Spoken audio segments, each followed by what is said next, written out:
Mm-hmm.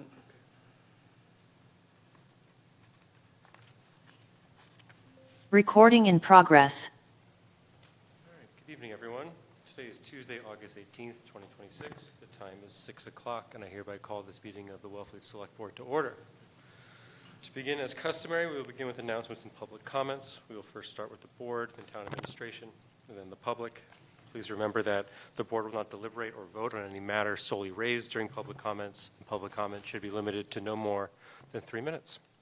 With that, I'll open it up to the members of the board. Member Carboni? Thank you, Mr. Chairman. So my announcement is... Microphone, please. Oh, sorry.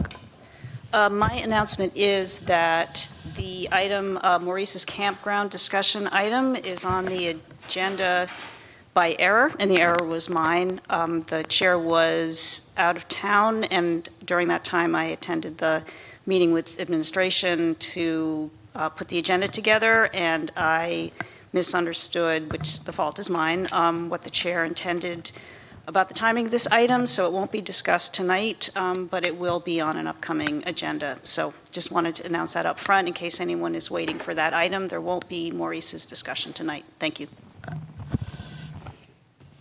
Mr. Wolf? Yes, just wanted to let everyone know that on Thursday at 10 a.m. at the Truro Public Library, we are going to have the first group meeting of all 4 Outer Cape Select Boards, which, with a view towards finding out where we can share services and so forth. And hopefully this is going to lead to,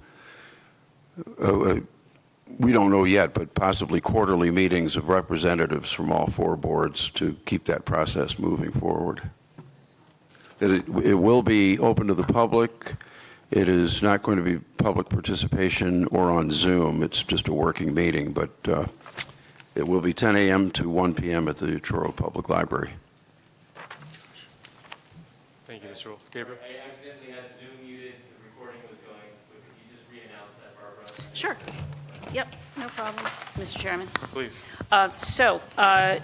The item of Maurice's Campground discussion is on the agenda by error, and the error was mine. I met with administration to put the agenda together in the absence of the chair, who was out of town, and I mistakenly thought this was going to be on this agenda, so had that placed on the agenda, but that was in error. So there won't be discussion of the Maurice's Campground item tonight, but it will be on an upcoming agenda.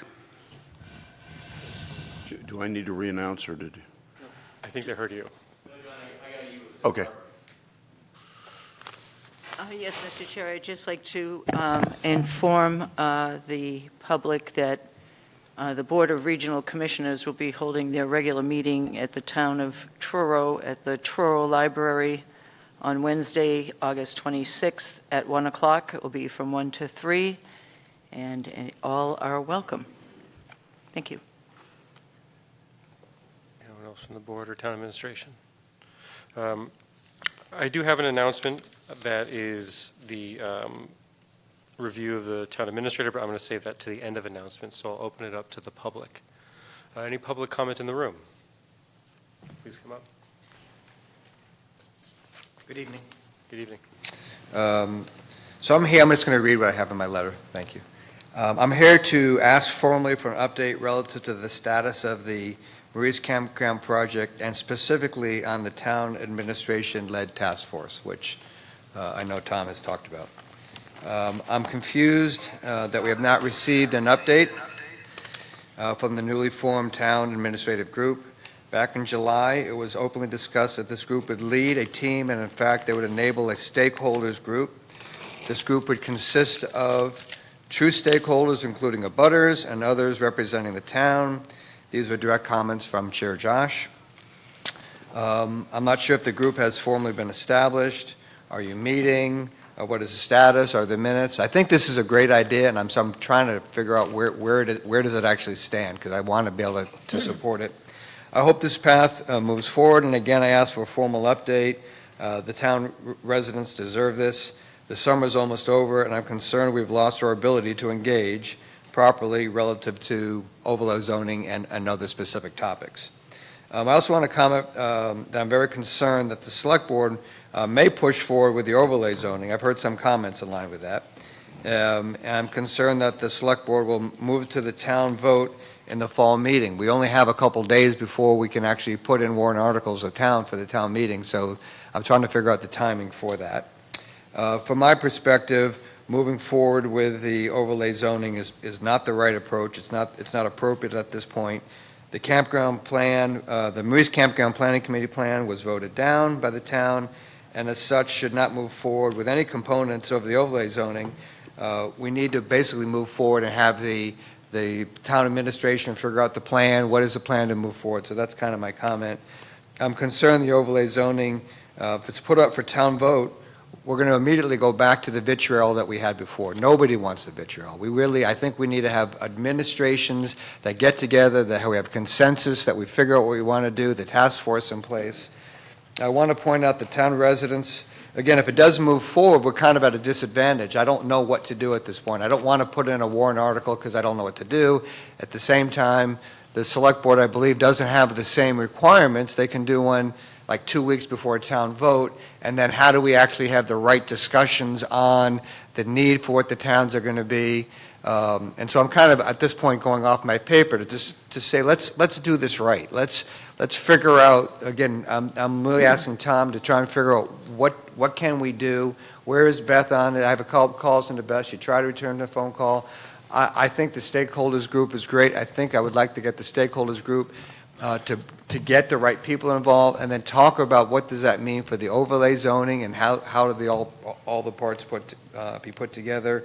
So again, I don't know what the Select Board is planning on doing, but again, because of timing of all this, and it's taken a while to get it in place, I believe, the summer's almost over. And so we don't want to rush through the process. If we don't know what to do, the best thing is not to do anything. That's my personal opinion. That's what I've seen in business.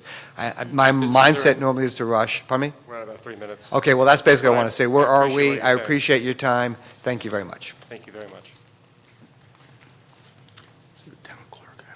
Anyone else in the room? Jennifer Condell's on. Oh, but there's somebody here first.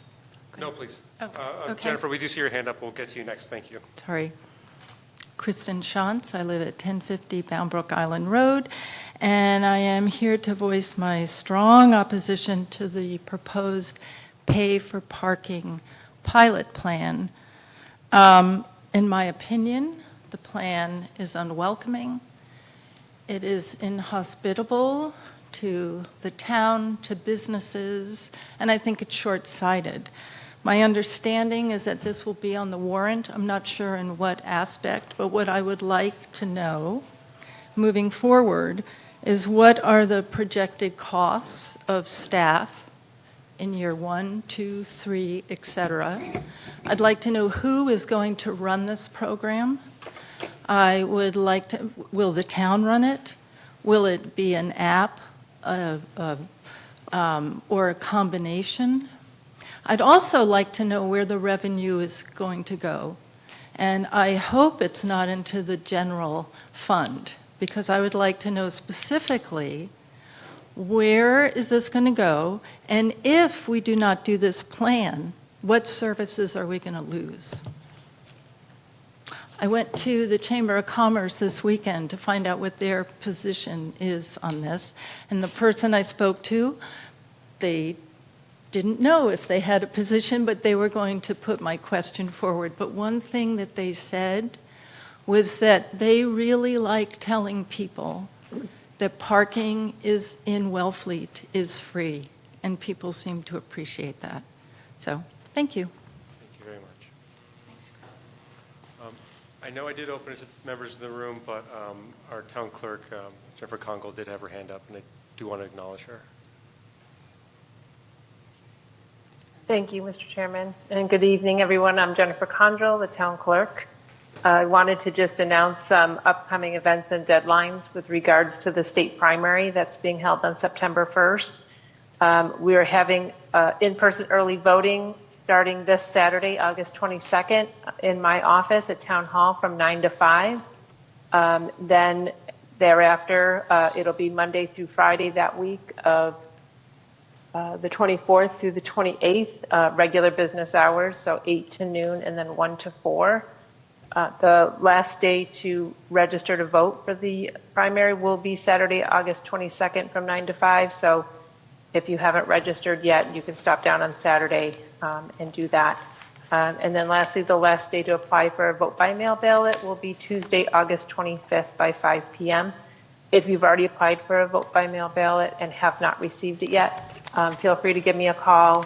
The mail can be slow, and we've got other options. So just give me a call, or you can email me at townclerk@wellfleet-ma.gov. Thank you. Thank you very much. And back to the room, please.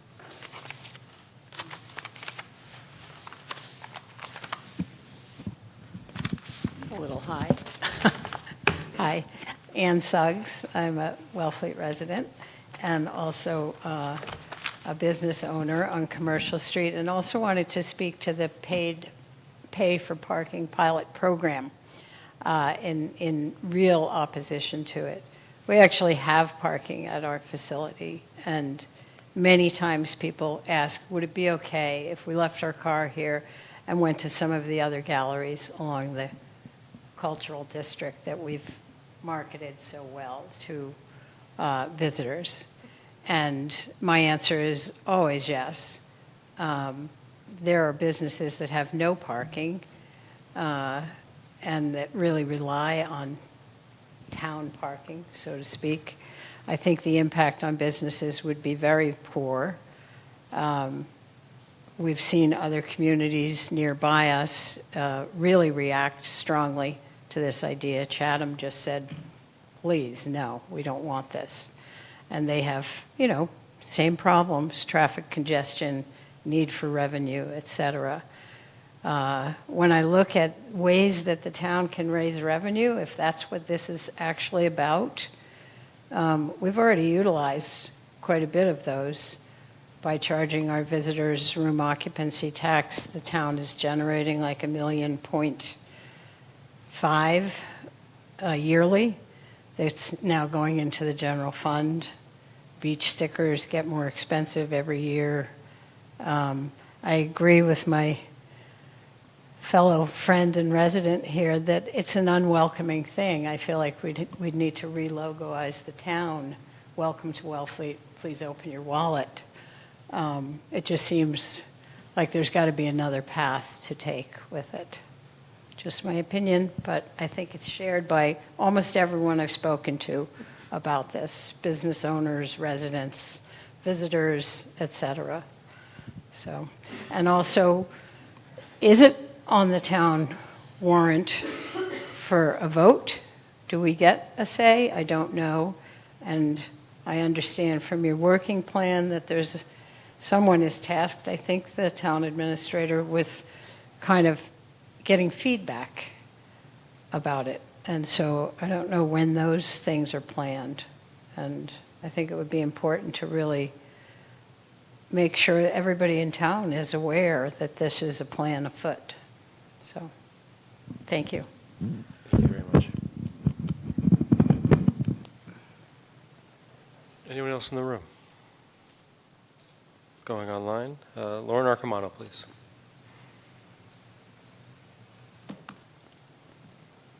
Thank you. So I just wanted to express my concern about the lack of communication with the Maurice's Planning Committee, and more importantly, the lack of meaningful community engagement as this project moves forward. Two important opportunities to gather information from the community have also been missed during this critical summer season. A survey of the seasonal community living at Maurice's has not been conducted, and not to my knowledge, and a comprehensive traffic study has not been completed, and both would provide valuable information that should inform decisions about the future of the property and the redevelopment.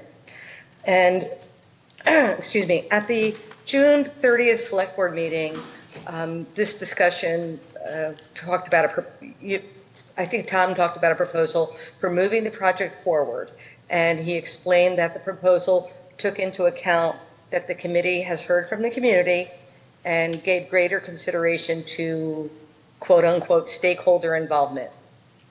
And when Beth read from the draft proposal for transitioning this project leadership to town staff, she also emphasized the importance of community input. So for me, this raises an important question. What is the town doing or planning to do to actively solicit input from stakeholders and encourage meaningful community engagement? And I think the community engagement should be more than an opportunity for residents to react to decisions that have already been made. We should provide stakeholders with meaningful opportunity to help shape the project, particularly on issues such as density, traffic, water, open space, building design, and of course the needs of the existing seasonal community that's living there. So before moving ahead with major decisions, I respectfully urge the Select Board to ensure that the necessary studies are completed and that a clear, transparent process for stakeholder engagement is established. Again, I didn't know Brian was going to talk about stakeholder engagement, but as a member of the Maurice's Planning Committee, I have not heard anything. So the summer season provides us a particularly important opportunity to hear directly from people who live at Maurice's and also from the broader community. So I do hope the Select Board will clarify what specific steps are being planned to ensure that community voices are heard and incorporated into the project. Thank you. Thank you very much. Jeffrey Sachs, please.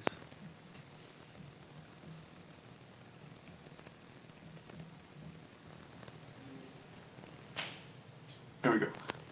Thank you. Jeffrey Sachs, 160 Old Long Pond Road. I'm also a member of the Maurice's Campground Redevelopment Committee. I'm not going to repeat what others have said. I support the process moving forward quickly. I really want to emphasize that so much of successful development of large projects, such as the Maurice's Campground, is being able to take advantage of opportunities which present themselves. And I've worked in this industry for over 40 years, and I feel like right now is a unique opportunity. Housing is a huge issue in our country. It's being addressed at the federal, state, and local levels. Resources are flowing towards housing projects like Maurice's. We need to do all the things which the other speakers have said to move this project along so that we can be there to take advantage of these resources when they arrive. And the fact that the months are going to turn into years, and years are going to result in the town missing the opportunities which are ahead of us right this minute. So I just want to emphasize the importance, and also just to say that no one has reached out to me to get any sense of any input that I might have into the process and where we've been. The town's already spent millions of dollars on this. We need to build on that investment, and we need to do it right now. Thank you. Thank you very much. Judah Hearn, please. Hi, can you hear me? Yes. Okay, thank you. I want to just comment on a couple other people's comments briefly. Regarding parking, I hope that if you have the discussion with WOA tonight about Oyster Fest, it's made clear how much revenue they get from parking. I've asked this question of them but have not received an answer, but I think that would be most helpful. I think it's about 40,000 or so, but I'm wondering about the marine revenue and if that goes to the marina or it goes to WOA. As far as Maurice's and how it relates to what I really want to say, on last Thursday, there was a meeting of the Wastewater Advisory Group, and on the agenda was Maurice's and how that will be incorporated into the wastewater management plan. And unfortunately, that recording, which was Zoom only, was lost. So it was a really important meeting. That committee had not met for 4 to 5 months, and it's all lost. I talked to the town planner today. She surprisingly was not at that meeting, was not asked to be at that meeting. And when I asked, well, how would she find out what was discussed, she said she would ask her colleagues. But more generally, and what I want to say is about the whole septic situation and how it's not a priority. The septic commissioners, I believe, were supposed to meet a couple times this month, and those meetings disappeared from the calendar. The aforementioned wastewater advisory committee recording is lost. And meanwhile, the Board of Health, continues to grant variances and approve things. Actually, the Board of Health is in violation of our charter right now, so they shouldn't be meeting. Nobody on that member is a professional qualified to satisfy that requirement from our charter. So basically, what are you doing? Thank you. Thank you.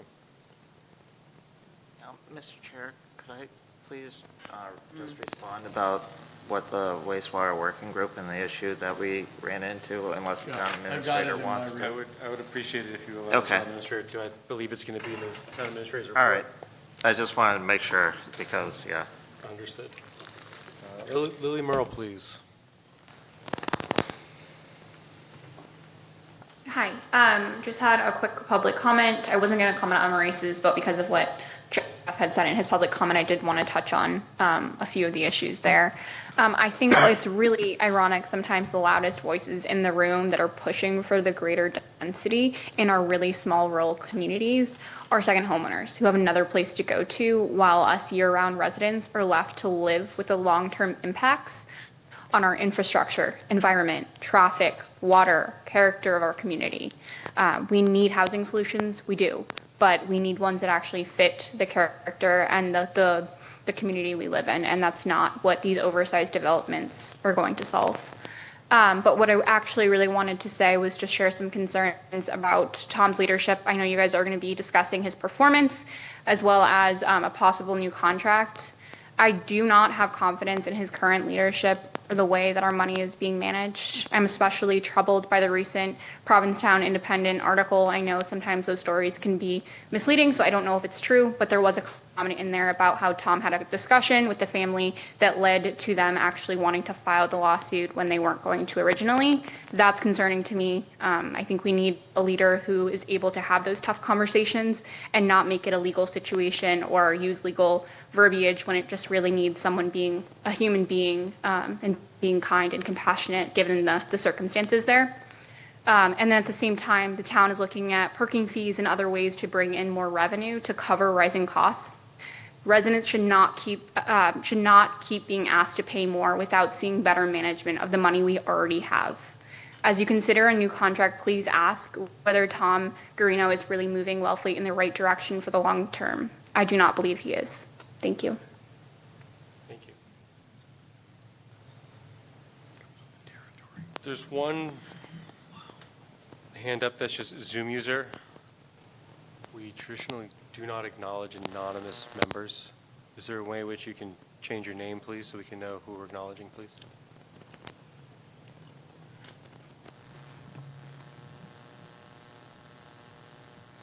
Just for explanation, this board has on a number of occasions been exposed to Zoom bombing and some pretty profane and explicit imagery and audio. It's nice to know who you're talking to.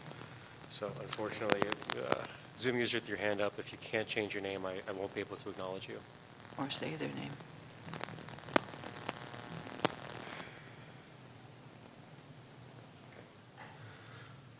Anyone else in the room have a comment?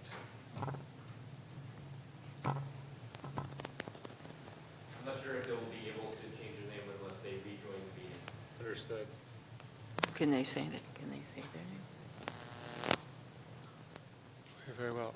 Ms. Arcamano, you were already given an opportunity to speak for your time. I'll allow you to briefly speak, but please keep it under a minute. She might not. Thank you. I just want to let you know that the audio is very, very quiet. We cannot hear what you're saying, Josh, or other people. So could you please have that adjusted? Thank you.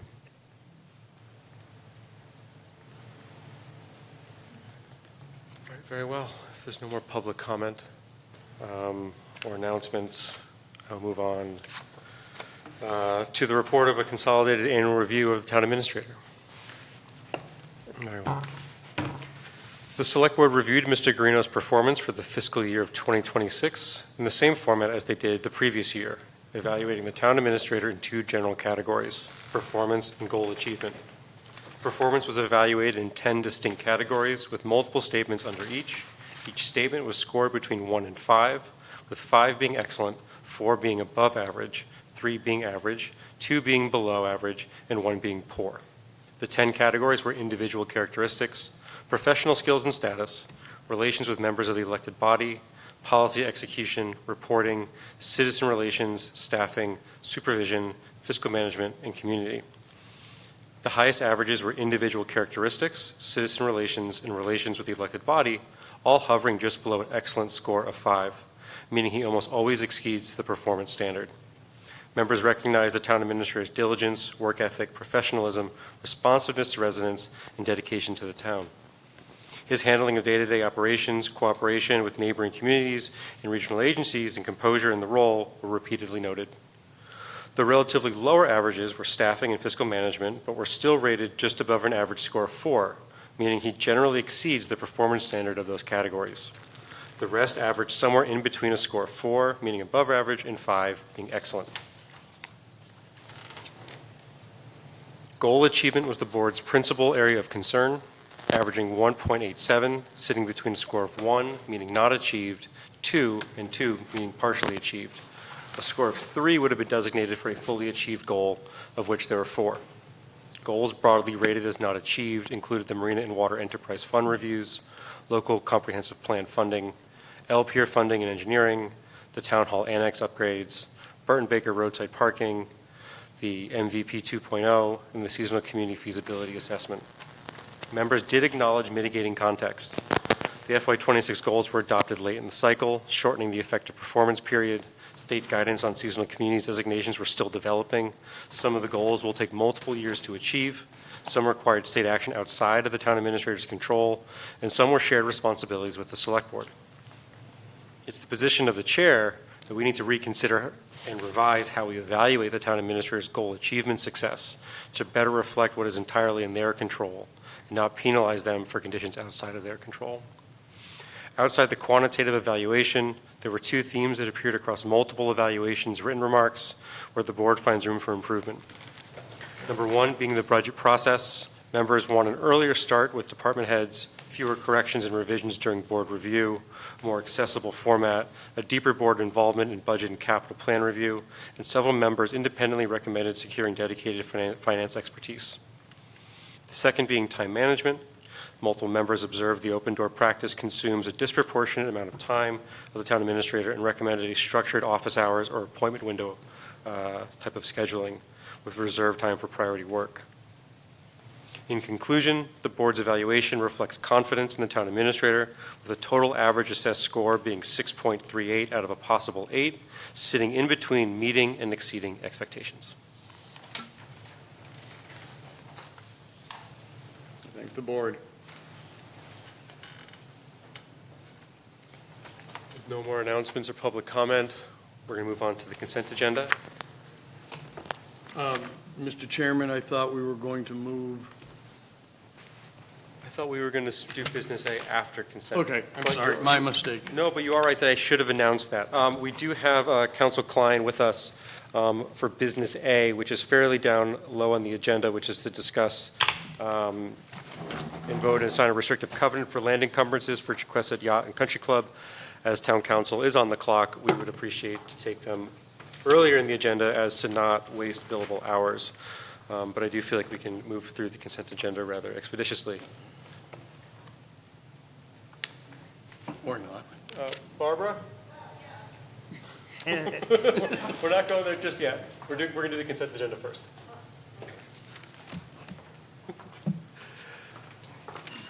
Would anyone like to remove anything from the consent agenda?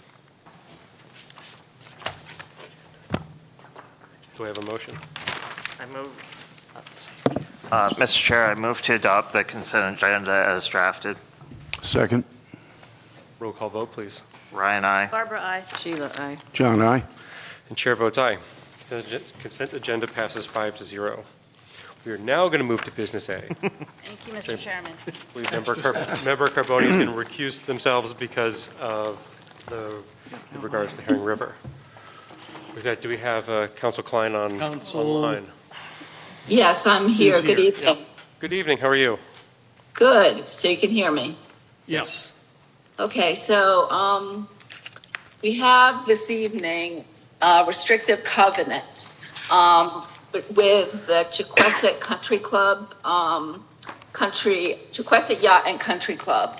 And this comes from the grant agreement with Chiquesset, and under which the club, there was flood mitigation work at their property. And pursuant to the grant agreement, there is supposed to be a restrictive covenant as part of that grant agreement. And what it requires is that certain portions of the property not be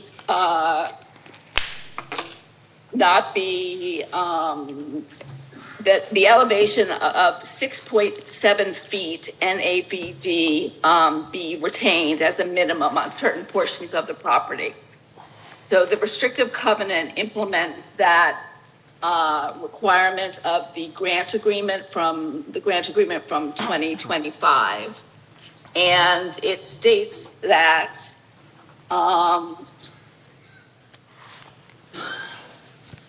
the club shall at all times be maintain a land surface elevation of not less than 6.7 feet NAVD 88 on certain portions of the property, and those portions are depicted on plans that have been prepared and reviewed by town staff. There's one exception to that, and that is for the sole purpose of restoring wetland resources on the encumbered areas.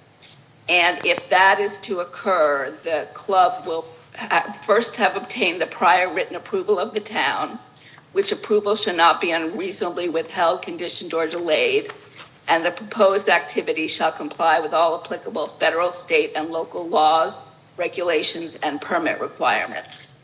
So, and this covenant lasts in perpetuity, and that is the purpose of the restrictive covenant that you're asked to approve and hopefully sign this evening.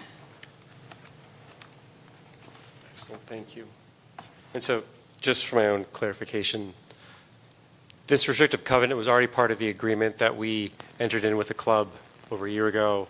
And in layman's terms, this just prevents the Chiquesset Club, or if it's ever sold, any other further landowners to reduce the elevation of that land that's been raised as part of the Herring River restoration project. Is that a general? That is correct. That is correct. The restrictive covenant's a new document, but it was contemplated that it would be signed, that it would be drafted and executed prior to the completion, well, not prior to the club receiving its final installment of the funds under the grant agreement.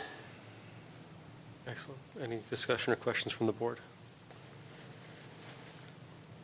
Just for the public, can she specify what NVAD stands for?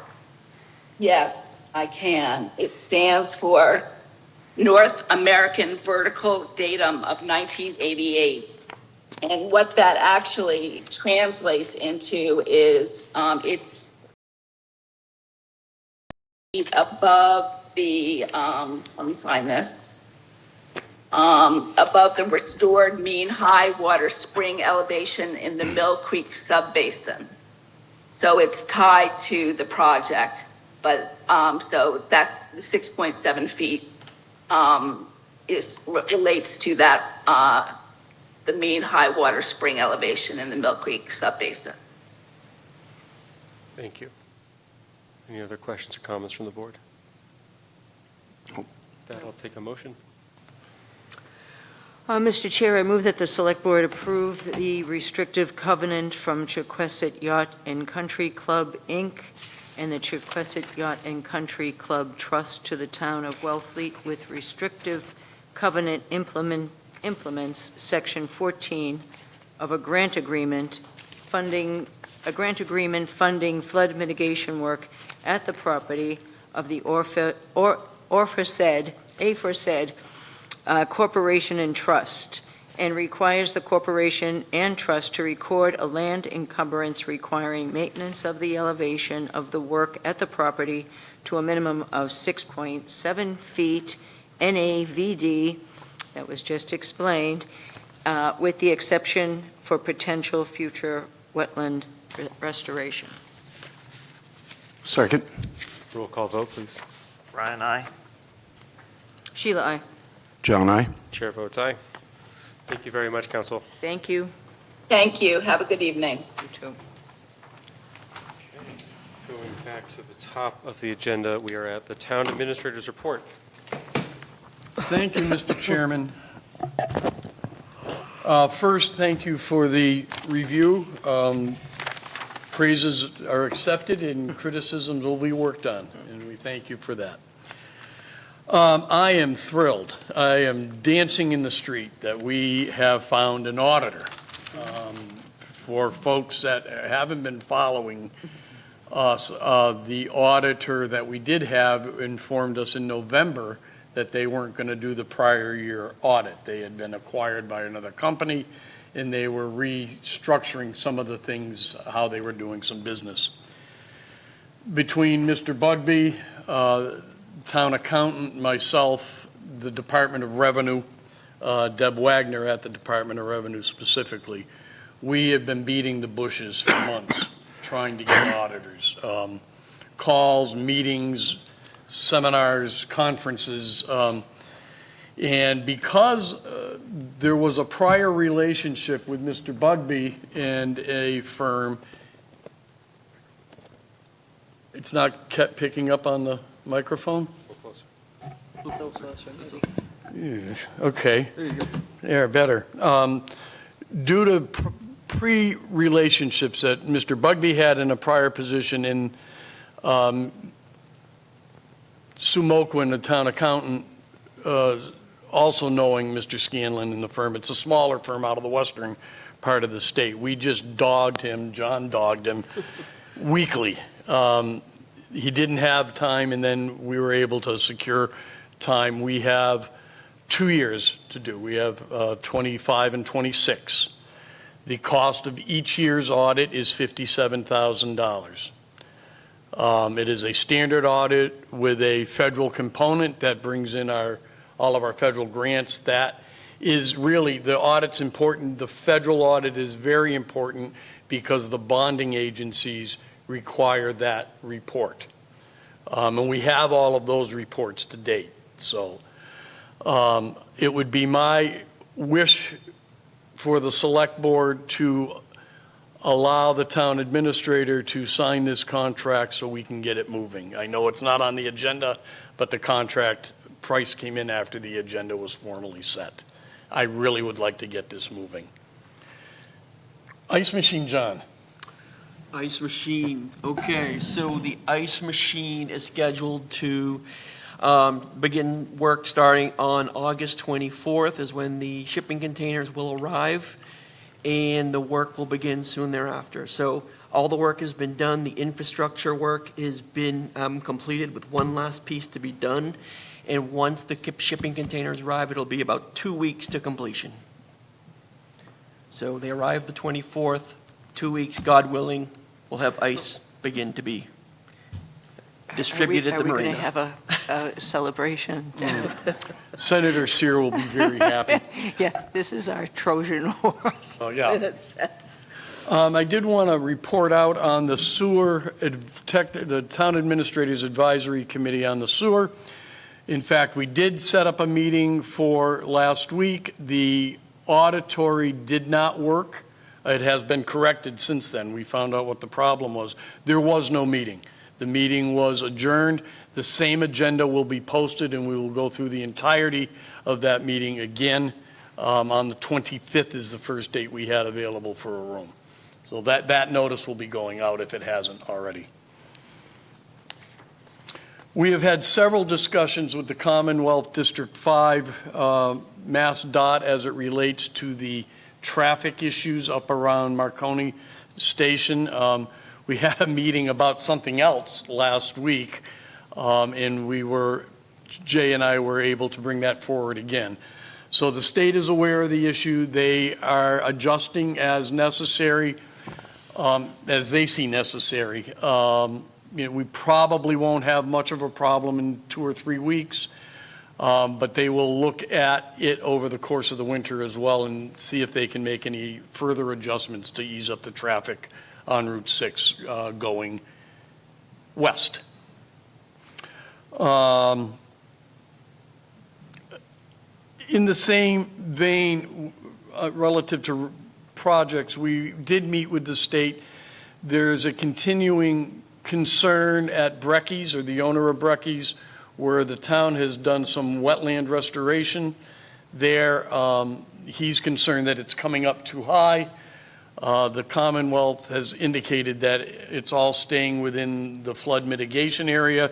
However, we have requested that the state look at the data again and do some more analysis and respond back to the town and Mr. O'Toole. I met with Mr. Mackey, who's here this evening, to further define the sauna availability and when he thinks he could have it up there and when it makes sense for the town to have it up there, and that will be reported on a little later this evening. We have entered into a contract with EDR Engineering. We have the contract form, we have the rate. It will be at the Select Board's next meeting to sign because it is over the $50,000 threshold by $7,000. Just reminding people, Thursday is the Wellfleet Seasonal Residence Annual State of the Town. All of the department heads have been notified to be present if they are not otherwise on vacation. Either they can come remotely or in person, and to have a good elevator pitch if they are asked a question on what their department is doing. We had a walkthrough last week, it seems like years ago, and it could have been years ago, with Ty and Bond on the electrical issues as it relates to the marina. If the board recalls, the initial bid came in much higher than what was anticipated. John has led this project with Mike Kavanaugh, and we had a walkthrough on what we could do to perhaps, Mr. Wolf was also at that walkthrough, on what can be done to bring some of the specs down, keeping it safe, but making sure that we're able to amend the spec and maybe get a better price. And I think that's where we're at with that. That's what they're up to now. The RFP is going out on the gravestone conservation project.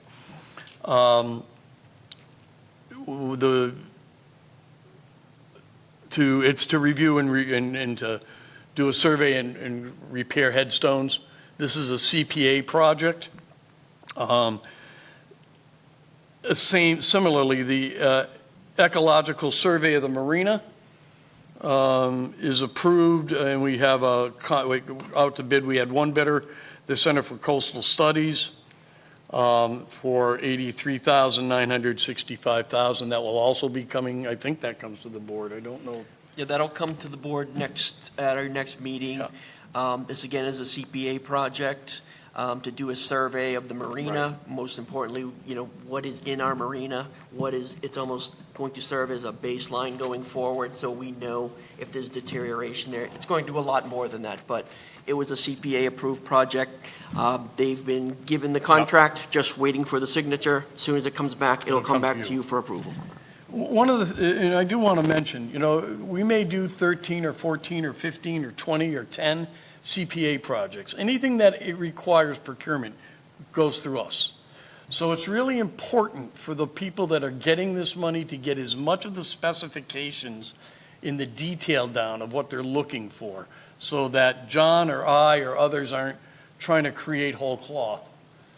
We need to know other than what the application says, exactly what people expect in the bid specifications. So we need some help from those folks to get us as much detail as possible. And if I could piggyback real quick, and it's just another layer of work that I don't know that people realize. Those CPA projects often don't have full-time staff to go with them, so it defaults back to us, and they work well with us, and we work well with them, but it is another layer of work that has to be done and has to be procured. Then the project has to be overseen and beyond, so that's all. We have put the septage hauling, which is required by the state. We received no bidders, so we are rebidding it, just to let the board know where we are with that. But we continue with our transfer station renovation biweekly meetings. That is moving well. A lot of the data that they have requested, we have provided. There's a little bit more we still need to provide, but Jay and Pete have been really right on top of that. And the similar to the wage and class, they've been looking for more information. We've been supplying that information too. The scope of the work is complete for the water tower repairs. We now have to put that into bid specifications and get it out on the street. Regarding some of the comments this evening, and I know we don't respond to public comment, but relative to Maurice's, as we understood the board's directive, the staff was to go back, formulate some plans, some ideas, bring it back with a plan of action to move forward, which included the public participation piece of this. So that will be, you would ask for that for the end of the month. Your first meeting is the 8th of September. That will be discussed on the 8th of September, and we will try to get you some of the materials before the 8th so you have something to look at prior. And that is all I have, Mr. Chairman. Thank you. Mr. Chair? Yes. I have two. The first is I would encourage administration to check in with some of the tenured members of the Conservation Commission in regards to the Duck Creek property. The Duck Creek? The Duck Creek Thank you. property. So that's Brecky's. Yeah. But then this is a question for you, Mr. Chair, in reflection of one of Mr. Administrator questions regarding the audit.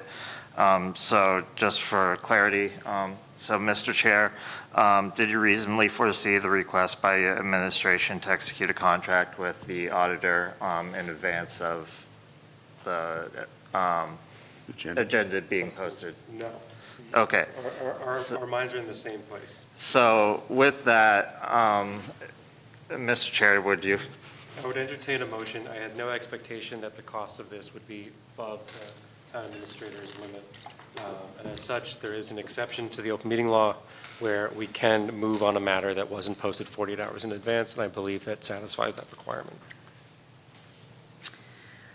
So are you looking for, go ahead. You ready to do the motion? No, I mean, go right ahead, So Barbara. I move to authorize the town administrator to execute a contract with, what's the name of the firm? Scanlon. Scanlon, for auditing services for the town of Wellfleet. Is it a 3-year term? 2-year term, not to exceed $57,000 per year. For a 2-year term, not to exceed $57,000 Second. per annually. Right. We have a Is that right? second? Second. Second? Very well. Roll call vote, please. Brian, aye. Barbara, aye. Sheila, aye. John, aye. Chair votes aye. I thank the board very much. And we thank town administration. And Mr. Chairman, one last piece of info. I've talked to Scanlon. They are starting next week, so they will be here hopefully on Monday to begin the work. So that's encouraging, and hopefully we'll have a finished product soon. Thank you. Thank you very much. Mr. Chair? Yes. So I'd just like to voice my my thanks to town administration for justifying our confidence and beating the bushes to get this going. Thank you, Mr. Wolf. Very well. Moving on to public hearings. I hereby open the public hearing for the application received July 17th, 2026 of Eversource Energy to relocate existing pole 15/42 with guy and sidewalk anchor, I believe it's guide and sidewalk anchor approximately 119 feet, and the installation of one new handhole at 15/H42. Is anyone here representing Eversource to speak to this item? Marissa is here. Thank you very much, Marissa Jackson with Eversource. So again, what we're proposing is the relocation of an existing pole along Chequesset Neck Road. That pole is 15/42. We would like to include an anchor and guy wire and additionally a hand hole. And that being said, it looks like we're accommodating a project for some bridge lighting and maybe the replacement of that bridge or repair. So if you have any questions, I'd be happy to address. I have a question. You said lighting? There's intention to put a street light on that pole?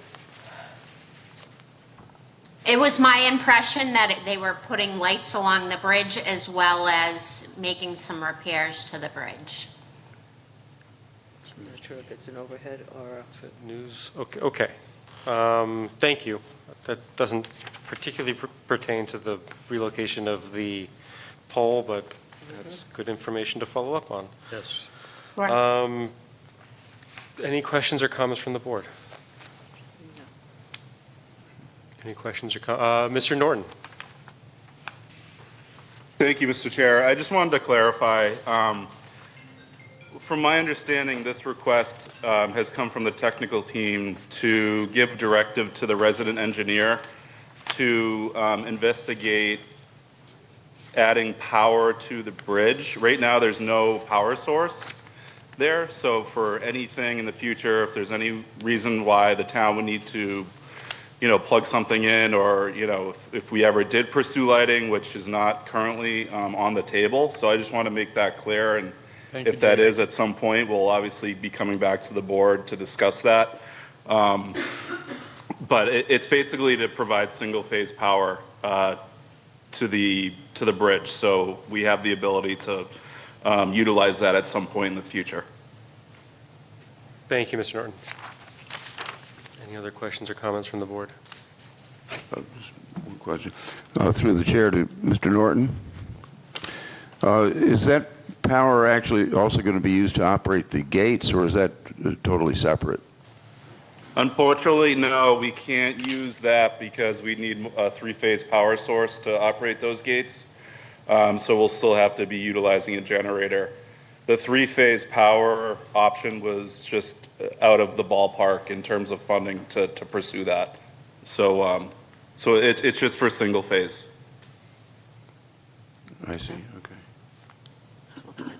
This is a public hearing, so are there any public comments? Mr. Sayre. Good evening and thank you. Tim Sayre. First, the new calendar that shows all the meetings, I cannot find any of the packet for this meeting. So I can't tell where this pole is going to be moved to. I can't tell where this handhole is going to be. I also can't tell if they're paying the town any money for putting this pole in, because it's on right-of-ways, I believe, that we own.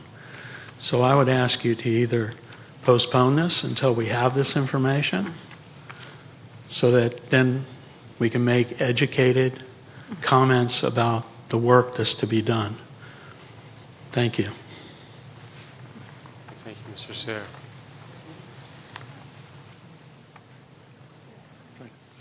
Any other comments from the public? Lily Merle, please.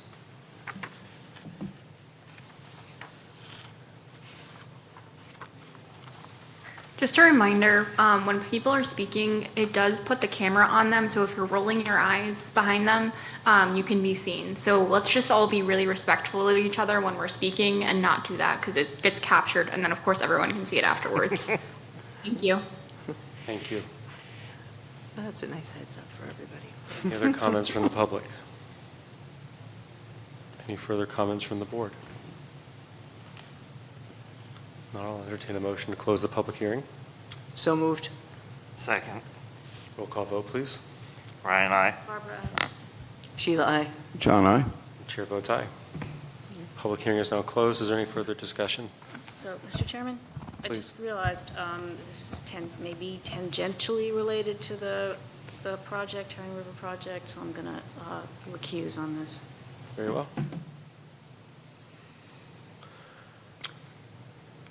I'll entertain a motion. Okay, Mr. Chair, I move to approve the application received on July 17th, 2026 from Eversource to relocate existing pole 14/42 with guy and sidewalk anchor approximately 119 feet and install one new handhole 15/H42. Is there a second? Second. Roll call vote, please. Ryan, aye. Sheila, aye. John, I. Chair votes aye. Motion passes 4-0. We'll work on that. Moving on to public hearing B. I hereby open the public hearing for the application received July 20th, 2026 of the Wellfleet Oyster Alliance, the Art and Oyster Crawl, special event liquor license, beer and wine for September 12th, 2026. Is anyone here to speak to that? Good evening, Mr. Chair. Tom Sigia. I'm a board member of SPAT that puts on Oyster Fest and the Art and Crawl. But I'd be remiss if I didn't thank all of you for all your support over the years for Oyster Fest and Art and Crawl.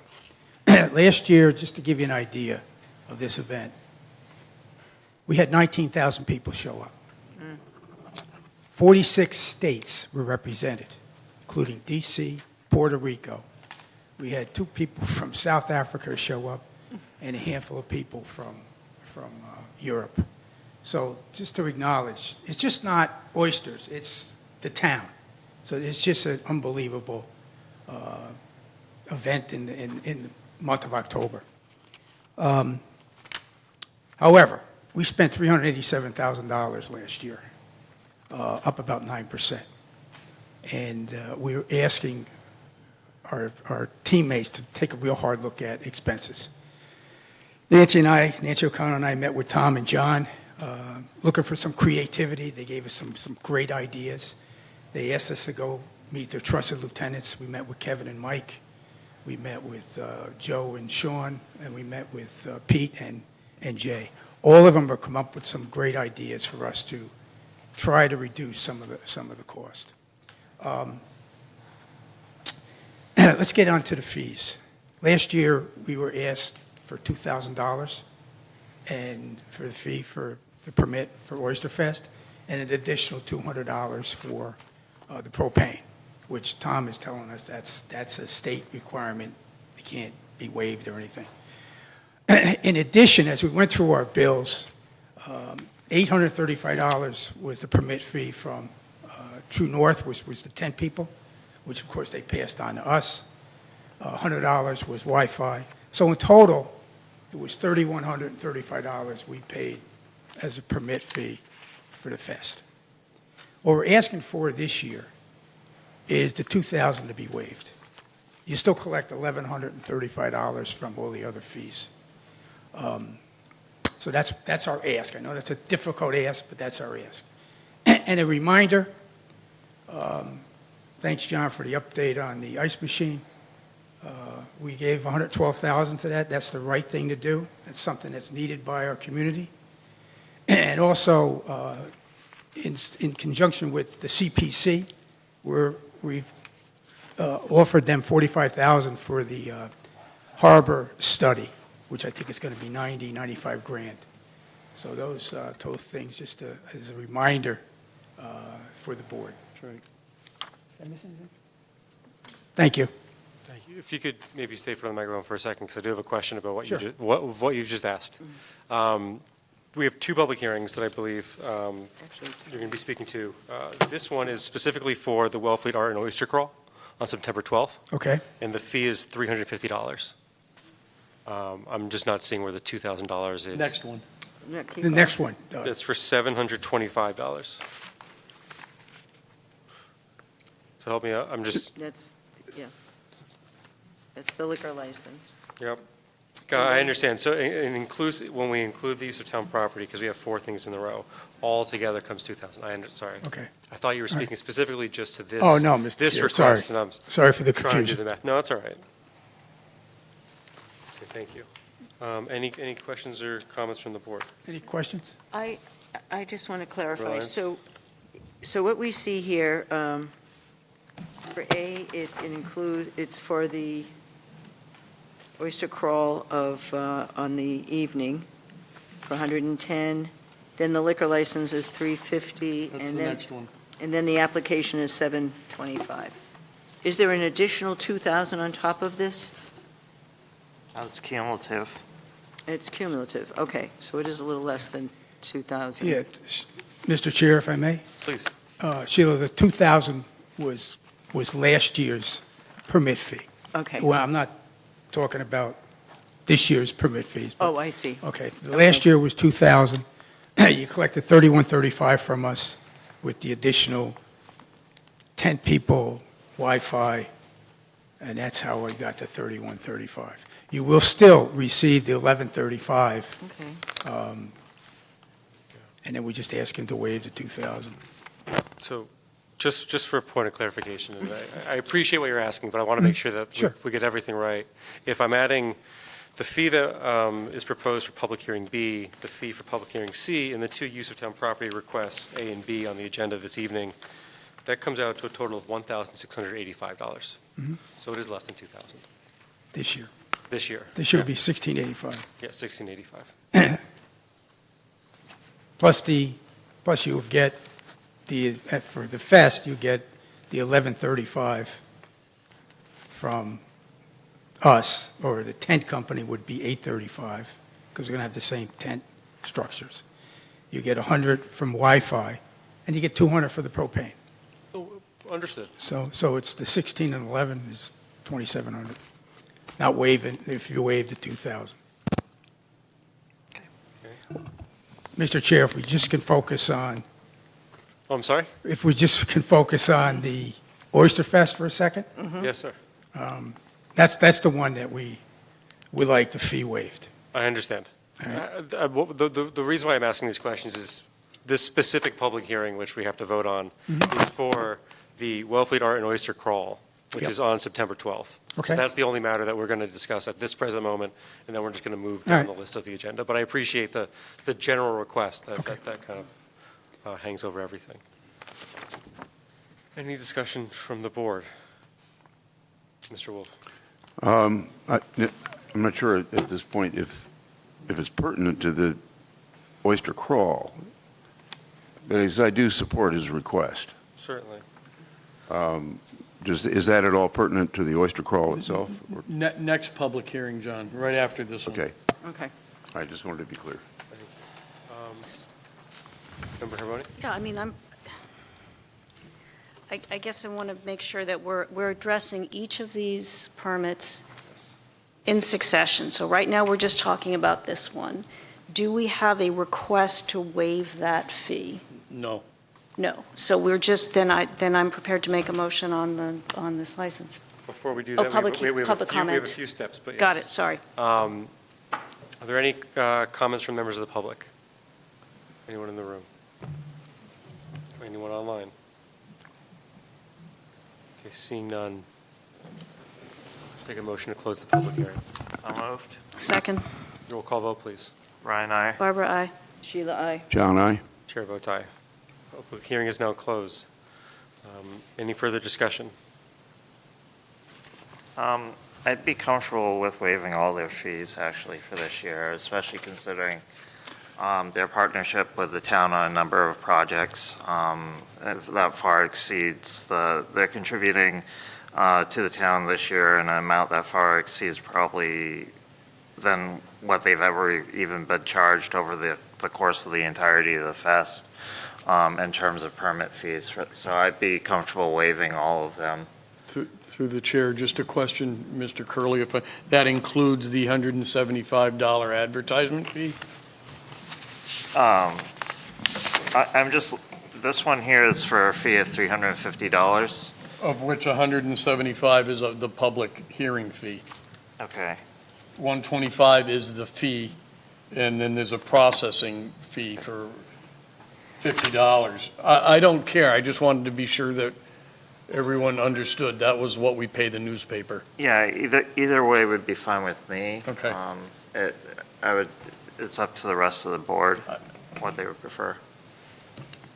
I would be in favor of Mr. Curley's proposal. I want to hear from Sheila and Barbara first, if either of them have something to say.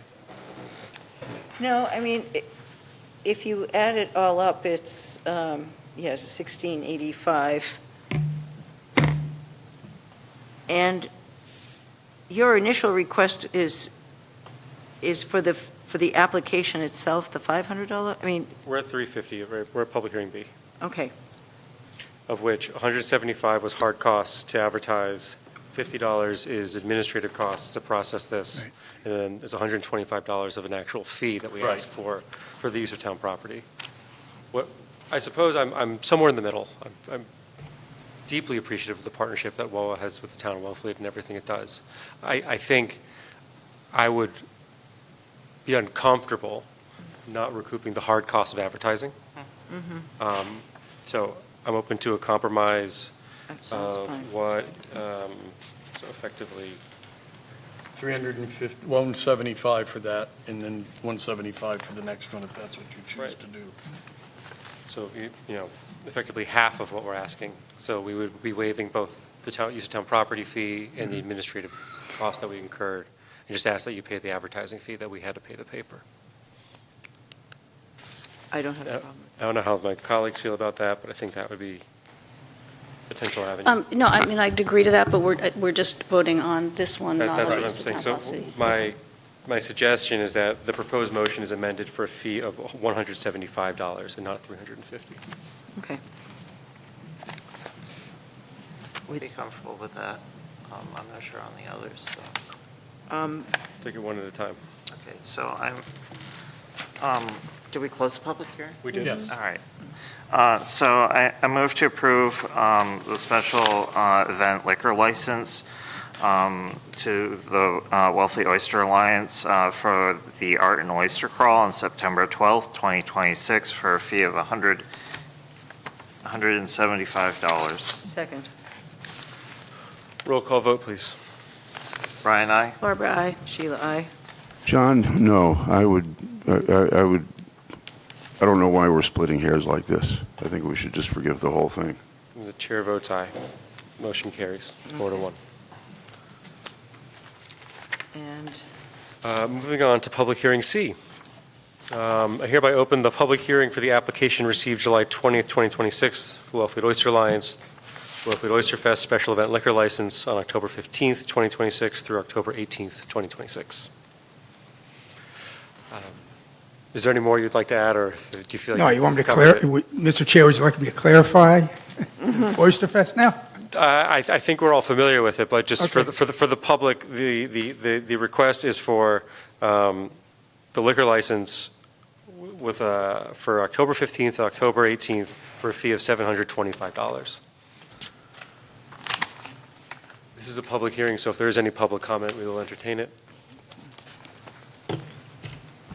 Seeing none online and none in the room, is there anything else you would like to add, Mr. Segia?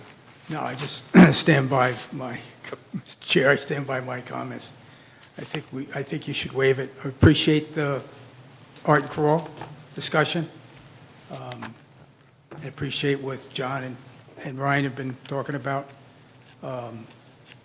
We do a lot for this town, and it's a Certainly. great working relationship right now with Tom and John and his trusted lieutenants. We're really, really getting the swing of creativity that really makes this operation happen. Again, 46 states, 19,000 people. I mean, that's just amazing in a small town on the Cape of Wellfleet. And by the way, Barnstable County has been sending us ideas and thoughts too with certain vendors and certain individuals that might be able to help us. So they appreciate the amount of people. And just another thought I could throw out. We Need a Vacation was a sponsor of ours a couple years ago. They told us they rent out about 243 homes in the Outer Cape that weekend, just to give you an idea of the economy support that comes with 19,000 people that show up to this little town. So again, if it's in your heart to waive the fee, that would be helpful for us to try to reduce the 387 that we spent last year. Mr. Wolf.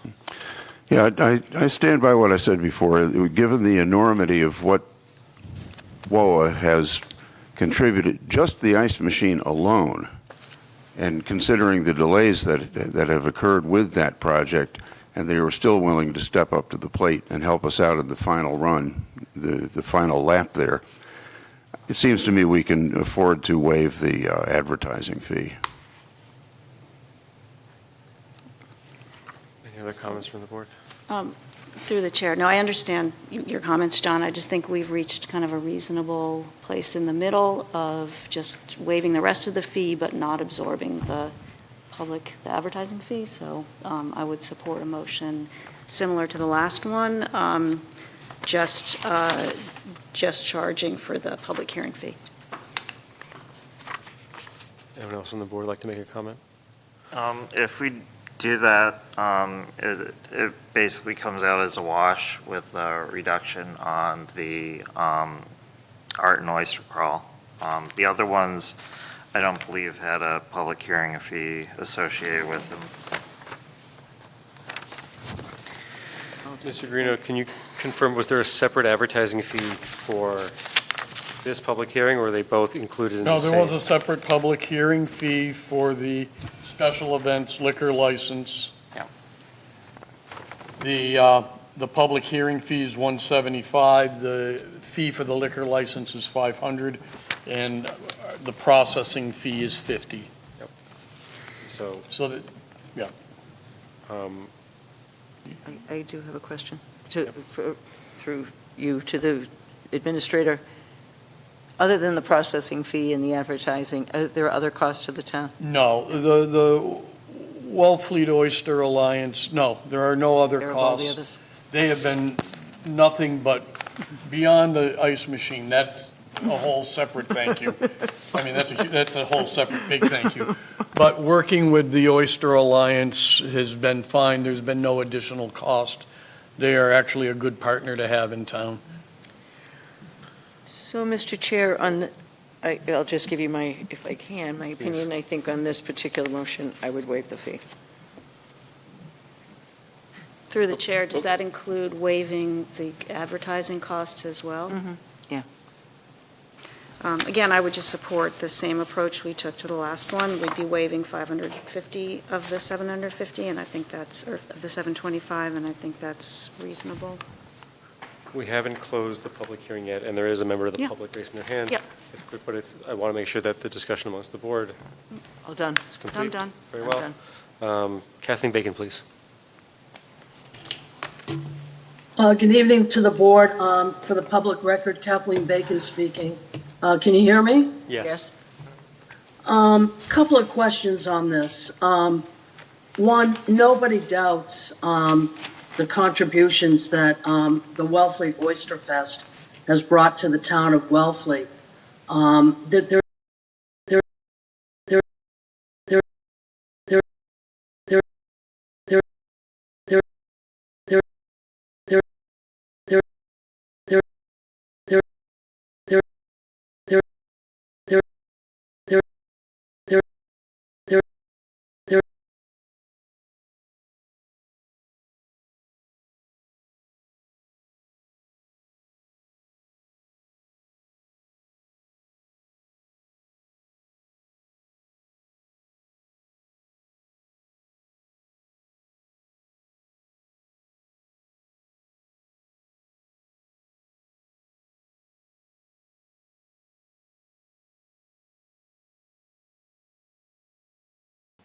Meeting of the Wellfleet Selectboard is now back in session after a technical difficulty. At the time, Ms. Kathleen Bacon was recognized to speak. We are still in public hearing C, for the record. Ms. Bacon, please. Thank you, Mr. Chair. We're back on? Yes, we are. Again, it's irrefutable, the benefits that Oysterfest has brought to the town of Wellfleet, and their generosity is indisputable. However, the town itself, the town's coffers, do not benefit from Oysterfest. Our capital budget, our bills to get paid, are not getting any money directly from Oysterfest. While I see, a good quid pro quo here, we were also seeing backlash and complaints coming up about a paid parking pilot, which would generate some revenue for the town. People need to start realizing this town's going to have a great deal of difficulty moving forward in keeping their bills paid. Asking for $175 to pay the advertising fee is nothing for them, but it's a lot for us, the town, if you will. My second concern here is if we waive the fee on the liquor license, where does that liability for that liquor license lie? If there's no fee that's been paid, is the liability going to be on the town? Should something happen with regard to an event over liquor?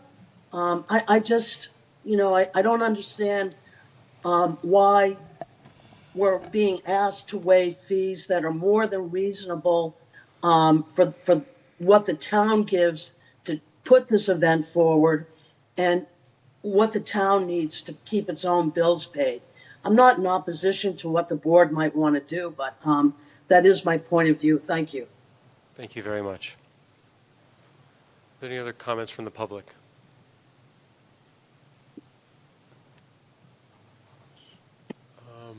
Zoom user, Rebecca, please.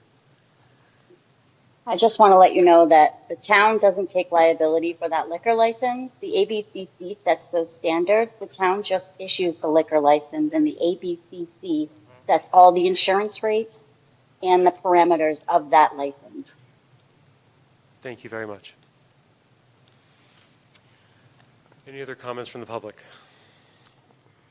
Any further comments from the board? I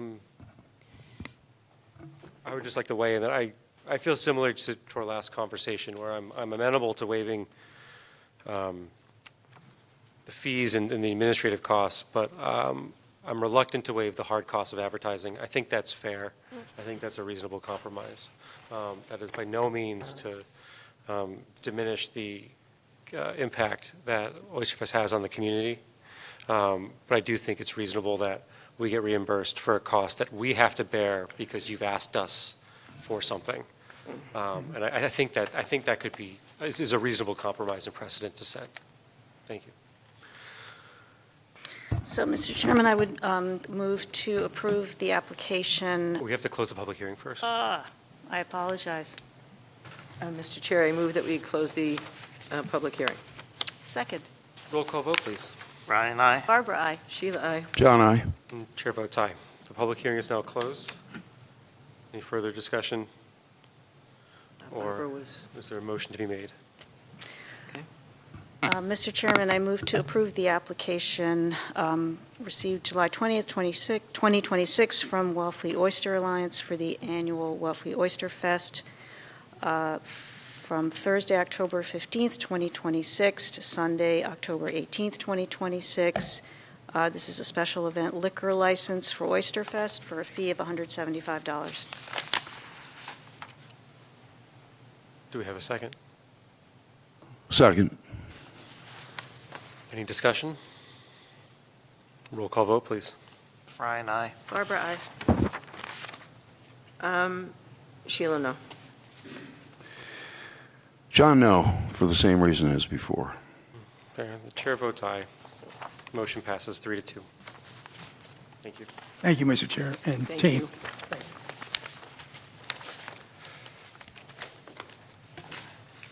I'm not sure you're getting off that easy because Yeah. the next item on the agenda is use of town property. Item A, to approve the use of Main Street in the town of Wellfleet, Holbrook Avenue in the town of Wellfleet, including Bank Street and Holbrook Avenue, including Bank Street and Commercial Street, to the Frying Pan Art Gallery for the annual Art and Oyster Crawl. Mr. Chairman, Please. there is only a $50 processing fee for this, and I would recommend that the board waive it. Very well. This has been approved by all department heads, of my understanding. Yep. Would you like to Any discussion from the board? Would you like to entertain a motion? I would. All right. I move to approve the application received on July 20th, 2026 for the Wellfleet Oyster Alliance for the use of Main Street to Holbrook Ave to also include Bank Street and Commercial Street to the Flying Pan Art Gallery at the harbor for the annual Art and Oyster Crawl and to waive the fee. Second. Roll call vote, please. Ryan, aye. Barbara, aye. Sheila, aye. John, I. Chair votes aye. Motion passes 5-0. Moving on to use of town property B. To approve the use of Main Street from Holbrook to Bank Street, including Preservation Hall and Town Hall lots to include Mayo Beach parking for the annual Wellfleet Oyster Fest, October 15th, 2026 to October 18th, 2026. Is there any discussion? Would we entertain a motion, or? If there's no discussion, I will. Well, again, it's just a processing fee, and I would be open to just waiving that. Well, this is for, Is it something different? There's no advertising fee, right? no, there's a $500 fee and a processing fee for $50. I would recommend the board waive those. I move to approve the application received July 20th, 2026 for the use of Main Street from Holbrook to Bank Street, including Preservation Hall and Town Hall lots, to include Mayo Beach for parking for the annual Wellfleet Oyster Festival from Thursday, October 15th, 2026 to October 18th, 2026, and to waive the fee, therefore. Second. Roll call vote, please. Ryan, aye. Barbara, aye. Sheila, aye. Chair John. votes aye. Excuse me. John, I. And the chair votes aye. Motion carries 5-0. All right. Mr. Chair and team, thank you. Thank you very much. Thank All right, very well. Moving on to use of town property C. To approve the amended application received August 12th, 2026 for the use of LeCounte Hollow Beach at McGuire's Landing for Sweat Sauna Cape Cod. And I believe Mr. Carl Mackey is here to speak to that, if you would mind coming up. You can sit if you'd like, or you can stand, however you wish. Very well. Carl Mackey from Sweat Sauna Cape Cod. I appreciate the opportunity to get back here and continue the conversation. I think I addressed all of your concerns and got the opportunity to sit down with Tom. And I think we came back with a proposal that should be a little more agreeable in terms of dates and requests. I removed the structure completely. I reduced the days to Saturday only, so we'll be setting up on Saturday morning, removing Saturday evening, and the first Saturday is after Oyster Fest, October 24th. And, well, I'll start by first saying, I do really appreciate how collaborative you've been with town administration. Yeah. I think that it's, as I've said previously, and will continue to say, I think you're creating a true public service and public good. I always like it when you see private enterprise serve a community and bring community together. And I think that the amendments, at least in my opinion, satisfy the concerns that I had. Any other members of the board? I'm fine. I just have a question on what the fee would be. I believe, and Mr. Town Administrator, please correct me if I'm wrong, but it's $110 a day. $110 a day based on the number of days. I believe I had the fee was It's 25 days, is that right? They Yeah, got that? I don't have the $27.50 numbers in was the front of me. total fee. Yeah, it's at 20. 25 days at $110 a day. Okay, so the fee would be $2,750. Right. Any further discussion or questions from members of the board? Nope. Very well. I'll entertain a motion. I move to approve the application received August 12, 2026, from Carl Mackey of Sweat Sauna Cape Cod for use of LeCount Hollow Beach, McGuire Landing, Wellfleet, for the dates and times specified in the Select Board packet for a fee of $2,750. Second. Roll call vote, please. Ryan, aye. Barbara, aye. Sheila, aye. John, aye. Chair votes aye. Motion passes 5-0. Thank you very much. I Good appreciate luck. it. Moving on to committee appointments and updates. Item A is from David Zemba to decide that there is no financial conflict of interest as a Marina Advisory Board member. The board may recall that we had a similar discussion of another recently appointed member of the MAC. Mr. Chair, I move that as the appointing authority and as required by Mass General Law, Chapter 268A, Section 19, I have reviewed the particular matter and financial interest identified in the documents in the Select Board packet by the municipal employee volunteer, submitted by the municipal volunteer, David Ziemba, and we have determined that the financial interest is not so substantial as to be deemed likely to affect the integrity of the services which the municipality may expect from Mr. David Ziemba. Second. Very good. Any discussion?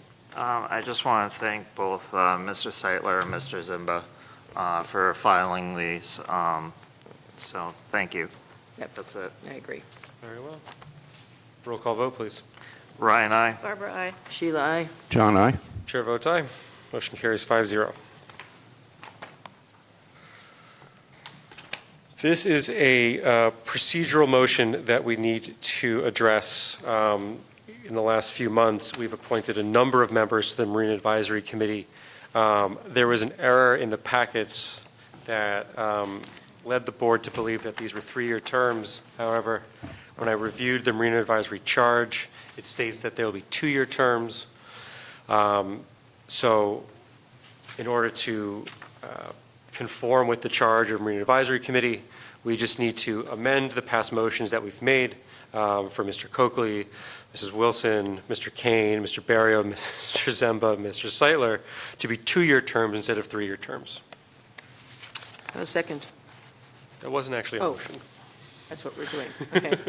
But if there's any discussion or questions. A quick discussion. Yes. So 2 years was probably for me. Initially, when we redid the charge or updated it last time, I think in the future we should try to revisit this and probably move it to 3. Having terms differ from board to board, it creates a lot of issues for staff. But it's not the subject for tonight. Making these changes makes total sense. But I think in the future we should look at this and yeah, that's it. I would agree. That's not on the agenda. Anyone else from members of the board? In that case, I'll entertain a motion.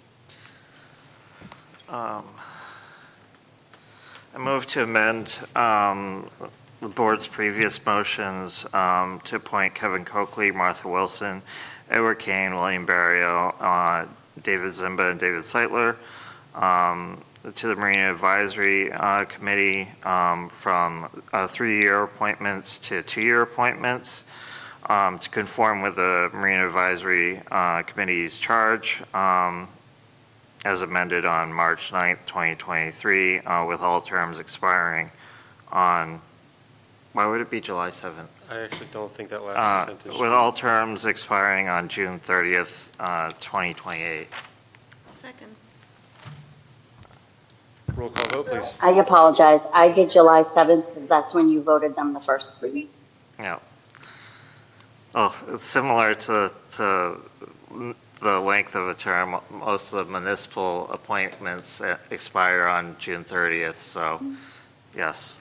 Okay, I seconded the Motion's motion. been made and seconded. Roll call vote, please. Brian, aye. Barbara, aye. Sheila, aye. John, I. Chair votes aye. Motion carries 5-0. Rebecca, would you mind just notifying the individuals of their 2-year term and explain why, if they haven't? I actually already did ahead of this meeting, letting them know that that's what you would be doing and revoting. But yes, I will send an email that that is the actual motion that you made. Thank you very much. Really appreciate it. All right, very well. Moving on to another matter for the Marine Advisory Committee. Through correspondence with members of the Marine Advisory Committee and Mr. Wolf, it was uncovered that a member of the Marine Advisory Committee who was an alternate, their term had in fact expired sometime in 2024. And they had been sitting on Marine Advisory Committee as an alternate erroneously, I guess is the best way to say it. They were given an opportunity in 2024 to attend a select board meeting where their reappointment was to be considered. They did not attend. I notified that individual that their term had expired and invited them to reapply. I, in fact, had 2 different correspondences with that individual. We have not received an application from them. As such, we have a vacancy as an alternate for the Marine Advisory Committee. We had previously considered 4 applicants for full voting members of the Marine Advisory Committee, of which we selected 2. And so I've asked that the board considers appointing one of the remaining 2 as the alternative. This town operates on dedicated volunteers, and I believe that their applications for full membership should be considered for alternate membership if they would consider it. Mr. Chair, before we get to that, one question. How much time was the current, not official alternate, given in your correspondence, get back to us? Gosh, when did I send it? Before I left. So a few weeks. I would say, I would say almost a month, Chair. All right. Yeah, I would say about a month. I was going to look at my email to figure out the exact date and time, but that satisfies me. Yeah. I just more than 3, possibly 4 weeks. Okay, that satisfies me. I mean, and they responded to. They did. Ones. Yeah, they did. Yeah, I took pains to explain to everyone involved, including the chair of the Marine Advisory Committee, what was happening. Kept town administration abreast as well. I also, informed Mr. Wolf of the matter, as he's the one that brought it to me. I couldn't bring it to the full board because there would be a violation of meeting law, so unfortunately now is the time where we have to discuss this. But I looked at all past minutes. I looked at all the minutes from their original appointment and from the time in which they would have been reappointed, and all actions taken or not taken were clearly articulated in the minutes, so I'm very confident in my findings. I wasn't questioning that. No, I know you weren't, but I just want to make sure that people understand that I You did your due diligence. I certainly did. So I'll start this off. I don't know if we need to re-interview Mr. Emmons and Mrs. Flanagan. I thought they're both well qualified, and I just want to know how the board feels. I'd be comfortable with either of them. I don't have a strong feeling one way or the other, which makes it more challenging. So, Member Carboni? Thank you, Mr. Chairman. I agree. We have 2 good candidates. It's always challenging. I supported Jennifer Flanagan at the last go-round, and I'll continue to support her here, which is not to say both candidates aren't qualified, but I think I support what she brings to, would bring to the board, the committee. Are the candidates present? No, we have one. Mr. Emmons is here. Is there any questions that the board has? I do not see Mrs. Flanagan online.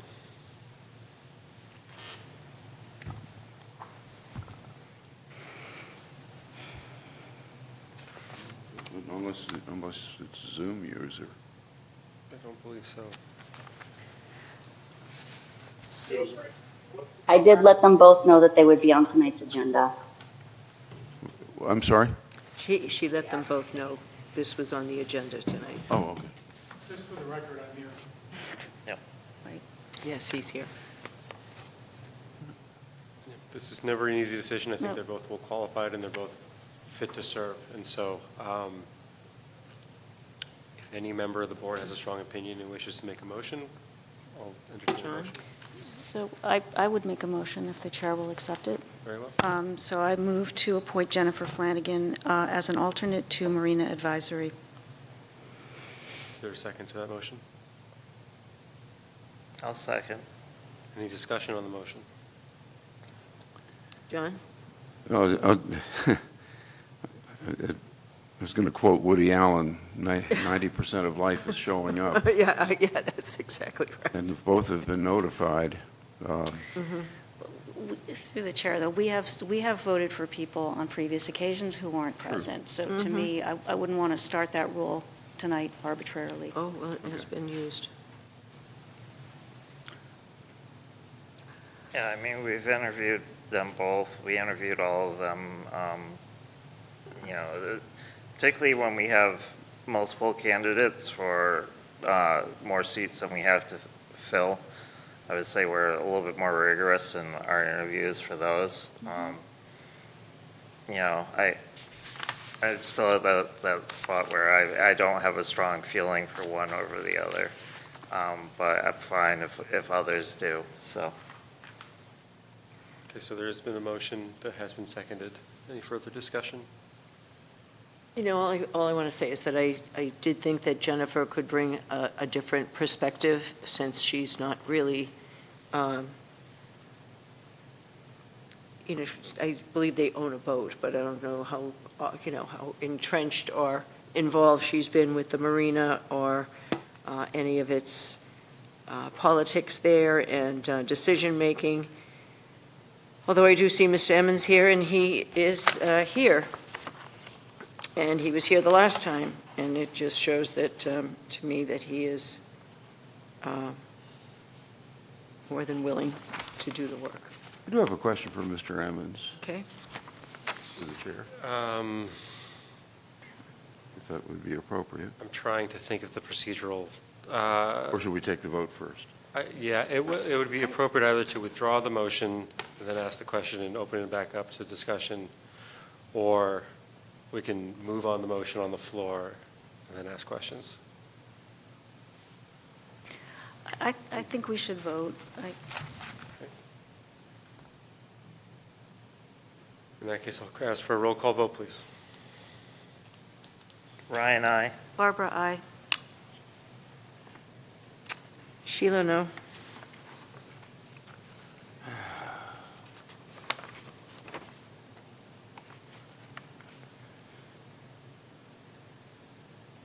John, aye. Chair votes aye. Good, okay.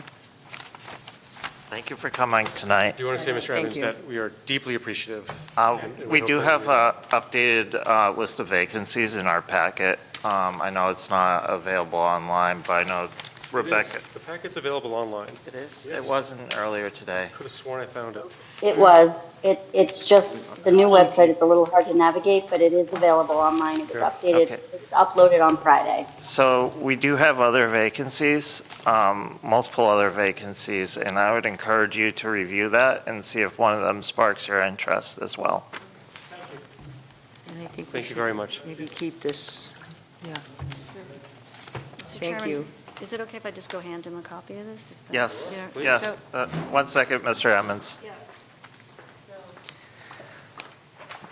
Sausage.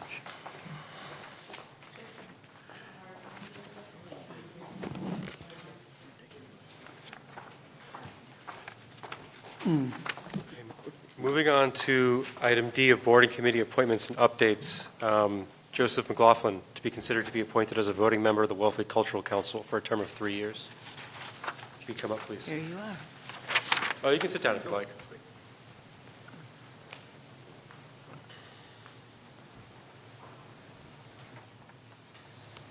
Good evening. Good evening. Good evening, nice to meet you. Nice to meet you too. I appreciate you taking the time out of your evening. I know this is a long meeting. Of course, yeah, happy to do it.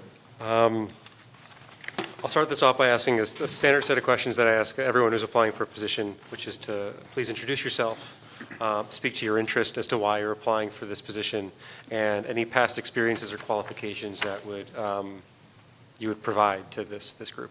Yeah, absolutely. Nice to meet everyone here. My name is Joe McLaughlin.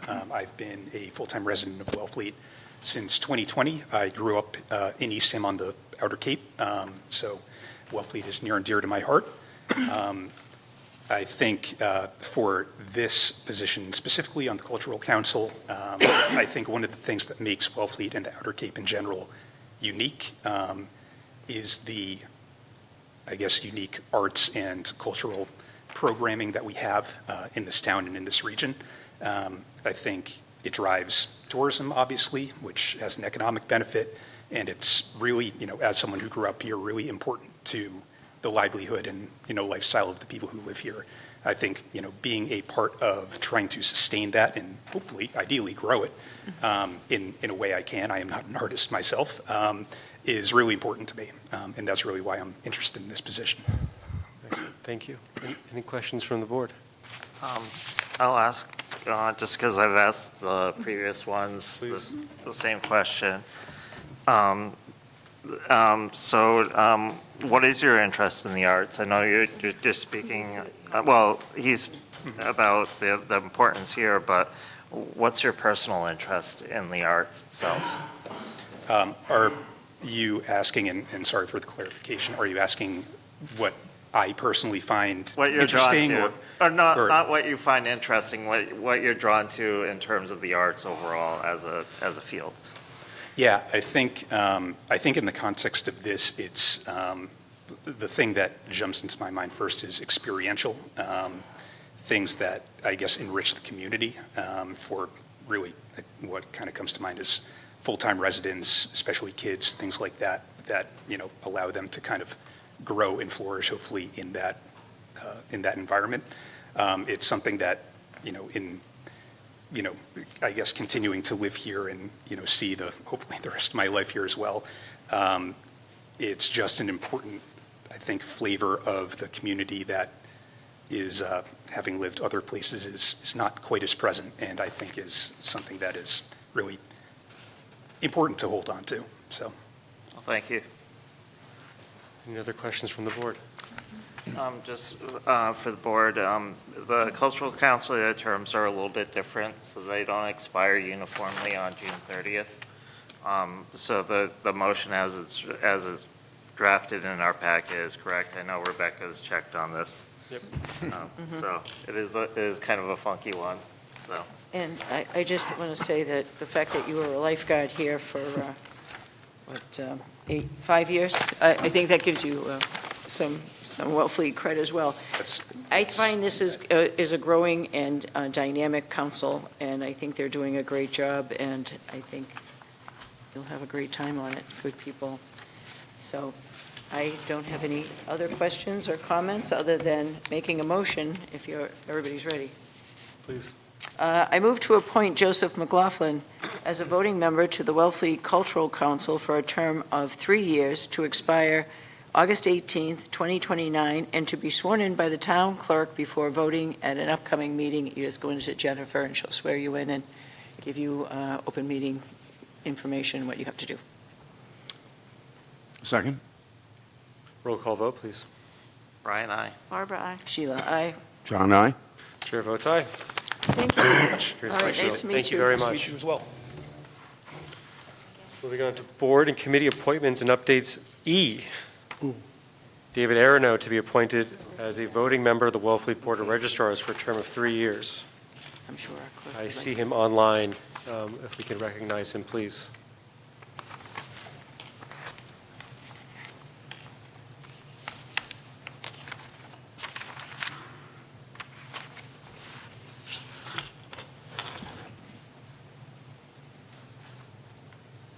Good evening. Is he here? Is David here? He's here. He was here. Is he? Maybe he had to He's leave. just here. He's here. He just has to unmute himself. He's here. He can just unmute. There we go. There you are. Good evening. Good evening. Well, good evening again. How are you? Good, how are you? Warm. If you wouldn't mind just briefly introducing yourself and expressing your interest to be a member of the Wellfleet Board of Registrars, please. Great, thank you. And thanks for considering my application. I'm a town resident since the COVID pandemic. I have a number of volunteer roles in town and on the shorelines of town.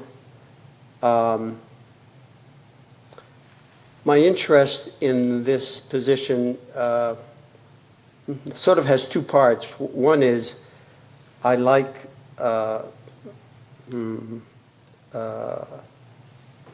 participating in the town and doing what I can to make the town work well.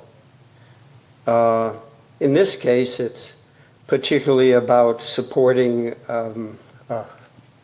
democratic processes in town, which I think are very important. For myself, I had the pleasure of serving as a temporary registrar in the recent election recount process. And I found that I wanted to learn more and participate more in how democratic processes happen in town. Thank you very much. Any questions from the board? No, I know, David. I'm just glad to have somebody I think we- applying for these positions. And I'm sure Barbara is, Jennifer is as well. Yes, Mr. Sayre. Tim Sayre, and I wanted to second that David did a great job as I was involved in the recount with Ryan. Yep. He was professional. He asked the right questions. He followed along. He knew exactly what was expected of him, and I would love for this board to appoint him to that position. Thank you. Thank you, Mr. Sayre. Okay. A motion. With that, Mr. Chair, I move to appoint David Arano as a voting member to the Wellfleet Board of Registrars for a term of 3 years to expire August 18th, 2029, and to be sworn in by the town clerk. Second. Roll call vote, please. Ryan, aye. Barbara, aye. Sheila, aye. John, I. Chair votes aye. Motion carries 5-0. Thank you, David. Thank you very much. Thank you all very much. All right, having already covered business A, Can we rehash it? No. um, No. and saving 2 hours of We're so council far, time, so far, we're doing pretty Yeah. good here. Let's go. we're going to be moving to business B, requested by the town clerk to sign the September 1st, 2026 state primary warrant. Never. The town clerk is online. Would you like to say anything? Not really much to say. This is Standard. according to standard procedure, Mass General Law, that we have, the constable has to post these in our 2 post offices. Yeah. And we have to post these by August 25th, so I would appreciate a vote tonight to get this done. Very well, I'll entertain a motion. Mr. Chair, I move that the Select Board sign the September 1st, 2026 state primary warrant as presented by the town clerk. Second. Roll call vote, please. Ryan, aye. Barbara, aye. Sheila, aye. John, I. Chair votes aye. And it's being circulated, right? And before we move on, we are all going to sign it right here. Okay. Thank you very I much. just asked that Tom send his copy around and sign it so I can give it to the clerk in the morning. Very well.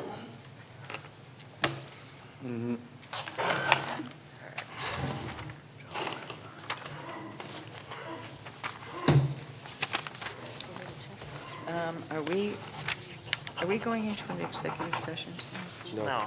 No. Okay.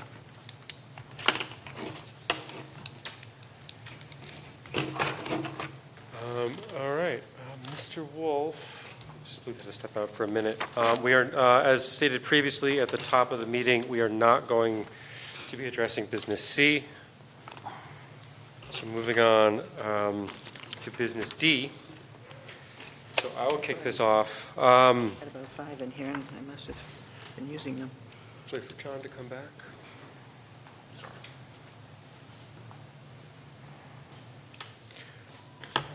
Very well. As we are all aware, Mr. Garino's contract is coming to term, and it is incumbent upon us to decide if we wish to renew his contract. I had a conversation with town council on process and procedure in which this happens. I see. They recommended that the order of operations would be for us to first, in public session, move to enter into negotiations at a later date in executive session under Purpose 2 to renew the town administrator's employment agreement. So this is the first step of many steps in order to renew Mr. Garino's employment agreement. It should be noted that there is a deadline, but it is not tonight. However, I do believe that it would be incumbent upon us to take this motion tonight, seeing that he just received a strong administrative review, and I don't believe there's any reason to delay these discussions. Is there any discussion, comments from the board? Mr. Chair. Please. You made one misstatement. Excuse me. I was not aware that his contract was coming up towards the end of the term. I hadn't realized it's been that long. So, Hasn't it been the statement, as we all know, was incorrect. My apologies. So, my sincerest apologies. I thought I was the rookie here who wasn't involved in the original. I mean, once you're on for a bit, everything kind of runs together and turns to mush. I agree. But yeah, otherwise I'm in support of this. This sounds, we'll enter in an executive session at a later, or have an executive session at a later date. But yes. Yes. And so I would say this is by no means intended to be disparaging, but however, just so that it is accurate to the public what will happen, I do believe that the phrase of the motion would be more appropriate to say to renew the town administrator's employment agreement pending negotiations. That sounds fine. Mr. Chairman? Yes. Only because it's the word has been used in all of my successful negotiations. Yes, sir. With that, I will entertain a motion. So, Mr. Chairman, I move to renew the town administrator's employment agreement subject to negotiations to take place at a later date in executive session under Purpose 2. Second. Roll call vote, please. Ryan, aye. Barbara, aye. Sheila, aye. John, I. Chair votes aye. Motion carries 5-0. Mr. Town Administrator, we will be in touch. For when we would like to If you're schedule. not, I will be in touch with you, Mr. Chairman. Very well.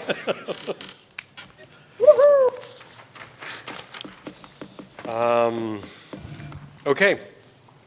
Business item E, the final item of business, is to continue discussion of select board goals.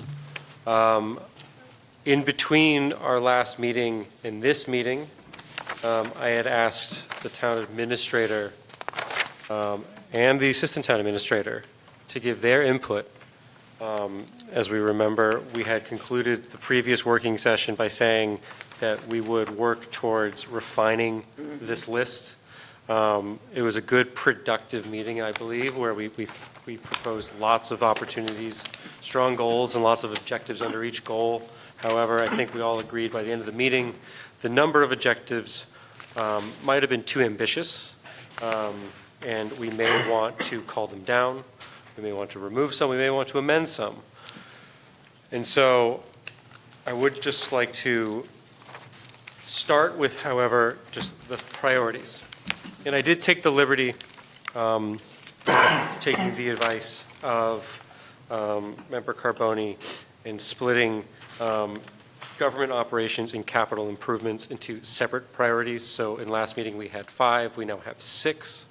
However, I still think these 6 are solid priorities, but I think we might want to be more deliberate with the objectives under each. So, Mr. Chairman, just sort of procedurally for Please. tonight, is the idea for us to, through discussion, pare down or pare back on these? I think that would be, okay. I think that would be wise as a next step. I have a couple questions around the town administrator's comments on a couple of things. Sure. There's not a number of these that, well, there's the one for Burton Baker that says the town administrator shouldn't have any involvement in this. And then review of coastal home vulnerability studies. And then it says TA should have very little to do with this preparation. And I would just like to have some comments on that reasoning by the administrator. That's all. Want to take one at a time? Oh. If you don't mind, Mr. Yeah, Curley. it's just the comments are similar, which is why I called them out.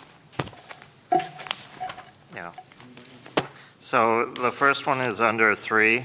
It's develop plans for roadside parking with boat racks at the former windsurfer setup area, Burton Baker Beach / landing. And then it says TA priority, and it says TA should have nothing on this. Yes, through the chair, my thought was, and I may be incorrect, Mr. Curley, my thought was on this as going through it, this, if it's a boat racks and things like that, wouldn't that fall under the, it all falls under me in the end, but wouldn't that fall under the beach No. and parking for Oh, racks? Because they cover racks in other areas. And maybe I'm misunderstanding what has to be done here. So the area itself, it was used as a windsurfer setup area. It has matting down that's now grown over with Rosa rugosa. But it's basically, it's right at Burton Baker, and that's the primary beach that's used for recreational shellfishing, particularly in the summer. Okay. And it's right across from the landing itself. And the idea is to kind of clear that space up and then have it at least for parking, particularly for seasonal shellfishing. You've explained that once before and I misunderstood, so I can pull that back. You know, Concom in here, that's fine. Yeah, if there's boat racks, I don't know. Yeah, if that makes sense or not, but definitely there's a need for additional parking down there. Okay. I would go down there on a day that has recreational shellfishing occurring during the summer, and you'll kind of see some of the need for that additional parking. Okay. Thank you, Mr. Curley. I understand this better now.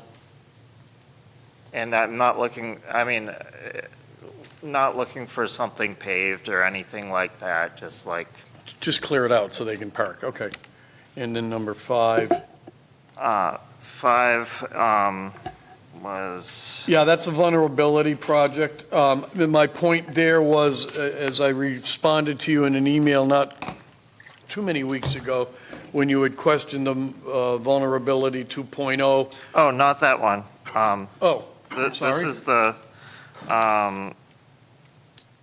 where is it? Review coastal home vulnerability study. Yeah. That's Coastal home. That's different than MVP 2.0. In our goal setting session, the discussion was around houses that are approaching the period when they're no longer viable Again, as structures. misunderstood that, and we are meeting with the Seashore actually on that. We had a scheduled meeting today that had to be deferred, but we are meeting on that. There are about 16 or 17 homes right now. Okay. So I misunderstood. I'm sorry. Very well. With that, I think it would be best if we just go line by line. If we don't want to do that, the alternative, I'm trying to think how we do this out in the conformance open meeting. Right. There's no easy way to set goals because it takes forever. Mhm. But I want us to have goals so that we can start to execute on them and not move further into the year as we already are. If we don't act on this tonight, we're moving into September. And so, Mr. Chairman, I have to say this. I generally am pretty compliant. I don't think setting a year's worth of goals in what will be considered about a 4-hour session in total is sufficient vetting of the goals. Now, the board has created their goals. We will implement the goals as you set forth, but you have 47 lines tonight to go through. I agree. I'm not opposed to it. I just No, I mean, I'm very amenable and open to discussion of how to move forward with this. We had a productive working session where everything was put on the table on, I want to say, the 28th of July. It's now the 18th of August. Would the board be amenable to scheduling another working session between now, but before the 8th of September, where we can have a single item, and it would be this, to work through it so that we could adopt goals at our September 8th meeting? I think we're here tonight, and we should at least spend some time tonight working through this. If we don't finish it, then we don't finish it, but Do the whole thing, we'll be here until midnight. well, we might not necessarily be, but I think we should, at least get a start on narrowing this down. I would prefer to have another meeting. So, Mr. Chairman, Carlone? yeah, I agree. I mean, I agree with Ryan. If we're going to do this, we should get started because we're here. I'm also open to another meeting. But I just wonder, is there a way of, we did work on these. We all found these to be important enough to put down. Is there a way of keeping, all or most of these, but just kind of redefining what our expectation is? That we don't expect that every single goal is going to be accomplished, but these are the, maybe there's a prioritization, or maybe there's another way of looking at it, just bigger picture. I think it's unreasonable to expect a town administrator to accomplish 47 goals in less than a year, but can we reframe it, that these are the things that we think are important, sort of please do your best to accomplish them. Right. So that would be my suggestion, rather than paring them back, is to rethink what our expectation is. At least for the town administrator's performance review, we had far fewer goals as kind of metrics there. But I know that you've already brought up some issues with some, on how that's handled, but I don't know. Well, there's a few ways we could do this. I will say, and this is maybe neither here nor there, but the goals themselves are stated, for example, strengthen non-tax revenue, diversify and strengthen Wellfleet's revenue base to ensure long-term financial stability. That's the goal. What we have is a number of actions underneath that we believe would be prudent to achieve that goal. Mm-hmm. If the board is amenable to adopting the 6 goals as stated, we can adopt these as goals Yep. and then work through the priority of actions at a later date, which might be more beneficial. Yep. And more productive. I'm not opposed, I'm certainly not trying to rush the process, and I know that the town administrator didn't suggest that, and I absolutely appreciate, that there's far too much for any small team to achieve. Right. However, I think the goals themselves, I think, are generally agreed upon by the board, unless I'm missing anything. I think that could give good direction by the town administrator, and perhaps a reasonable next step would then be to, essentially build upon the work of the town administrator's priorities and just give a report back to the select board on what they believe are the top priorities under each goal. Fair. And then we as individual members in an open session can maybe possibly object to one or more that were either left off or possibly added that we maybe felt was nice to have, but hey, I didn't really think that we had. I'm trying to work this out live, but is that something we feel might be achievable for this evening? Through the chair, I think so. I think that's a good approach to adopt the goals, give the town administrator, admin some time to prioritize. But I'd also suggest that giving the town administrator some flexibility through the year would be helpful, because as the year progresses, some of these things will be more readily accomplished than others. Sure. And so I think it's sort of part of the select board's delegation to the town administrator, the things we want to get done. I think the discretion to pick which ones to work on, not just priorities, but as they emerge as either more doable or less doable, I'd like to give the town administrator that flexibility. But I agree with your structure. So with that, if the board would indulge me, I'd like to read the 6 goals as stated, and if there's any amendments or changes, we can make them, and then I would entertain a motion to adopt them as the top-line goals of the board for this year, if we see so fit. So number 1 is to diversify and strengthen Wellfleet's revenue base to ensure long-term fiscal stability. Number 2 is to improve coordination, scheduling, and productivity of town government. 3 is to improve and maintain capital infrastructure. The 4th being to expand public trust and engagement through transparent and accessible governance. 5th being to advance climate adaptation and nitrogen reduction efforts to protect Wellfleet's ecosystem. And 6th would be to support affordable housing and economic viability for year-round residents.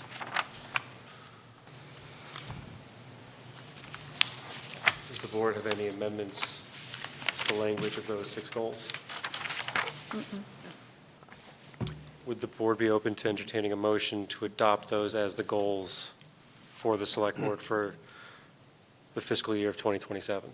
Mr. Chair, I move that we accept the Select Board priorities as stated for FY27. As a friendly amendment, would you mind rephrasing priorities as goals? Excuse me. Yes.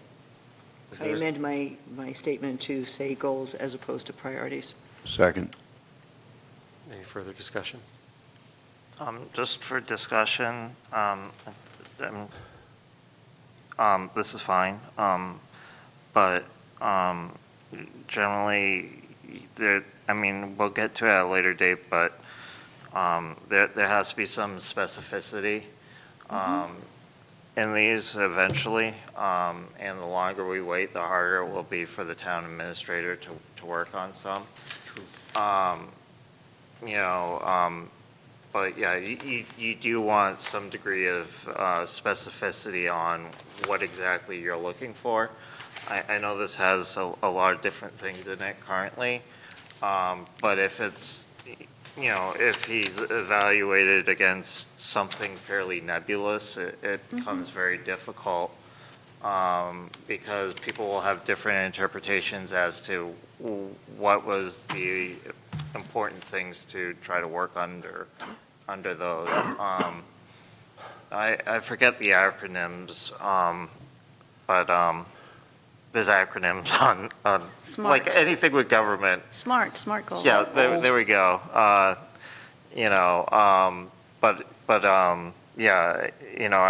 supportive of adopting those 6 as goals or overall objectives of the board for the coming year.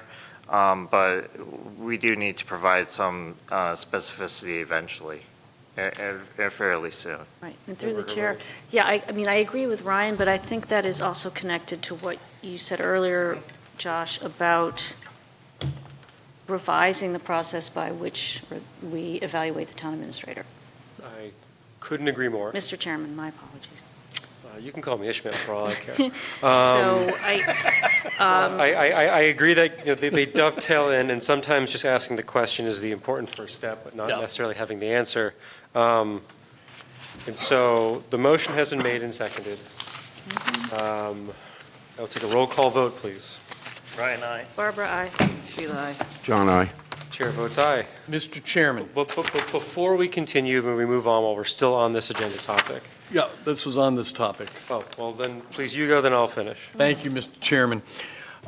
Given that the rest of this week is pretty solidly booked, I would ask the Select Board's indulgence for us to get them to you by Thursday of next week. That's very reasonable. That sounds fine. I thank the board. Which was going to be my question, which is what is a reasonable timeline? And I emphasize reasonable. Yeah, I think next Thursday is reasonable. This week is just gotten booked up, that's all. Entirely understand. Very well. I forgot about that Busy. 3 hours tomorrow, on Thursday. It's a crazy week. It is a crazy. crazy week. Okay, very well. Moving on to Select Board reports. There are reports. Just quickly, the Cape Islands Water Protection Fund met a couple, I think it was 2 weeks ago. I don't know, I lose track of time. As I said, everything blends after a while, as part of that, they are trying to see if there's a way to get legislative changes that would allow for the fund to support the community septic fund to a similar degree as SRF eligible projects. Currently, only SRF eligible projects are eligible and included in the intended use plan are eligible for subsidy from the Cape Islands Water Protection Fund, which is a 25% subsidy. So that's being worked on, and we don't know if it will happen or not. So we'll see. And then otherwise on that fund, actually Oak Bluffs joined it as of last month. It is the Cape Islands Water Protection Fund, and they're the first one of the islands that have joined. Obviously, it would be highly beneficial to have those islands join the fund because it's funded through short-term rental receipts. It's I think it's 3.25% on short-term rentals, and obviously the islands have a lot of short-term rentals that are pretty expensive. So it'd be very beneficial to all the Cape Cod communities if they joined, because it would increase the overall size of the pool of money available. And yeah, I think that's it for right now. But yes. Thank you. Any other members? I have one report to give. I am the Select Board's appointed member of the Wellfleet Affordable Housing Trust. We had a meeting yesterday in which we heard from Mr. Chris Durbin, who, while is the chair of the Wellfleet Affordable Housing Trust, has recused himself from the specific matter that I want to report to the board. He is in the early stage processes of developing a really interesting and progressive plan to build attainable housing in the town of Wellfleet, having secured a parcel of land that could accommodate anywhere between, I think, 10 to 16 dwellings, depending on how it's laid out. And so I just want to encourage the board to watch yesterday's meeting. The recording is a little bit difficult because we're still having the internet issues in the town hall basement. However, a presentation was created that I'm sure Mr. Durbin would be happy to circulate. The project has the support of the Wellfleet Affordable Housing Trust, but they're also going to need the support of the board for certain matters, and likely some zoning amendments may need to be made, which my understanding is the planning board and the town planner are currently contemplating. I know they've had one public meeting on the cluster bylaw amendment. However, I imagine that Mr. Durbin will be coming before the board to present his concept soon, and it would be, I think, beneficial to all of us if we just apprised ourselves of the proposal and the presentation and the comments from the Wellfleet Affordable Housing Trust. That's my report. Just very quickly, at the last meeting of the dredging task force, it was determined we were going to meet again. They're going to meet again on Monday, the 24th. Is it? Yes.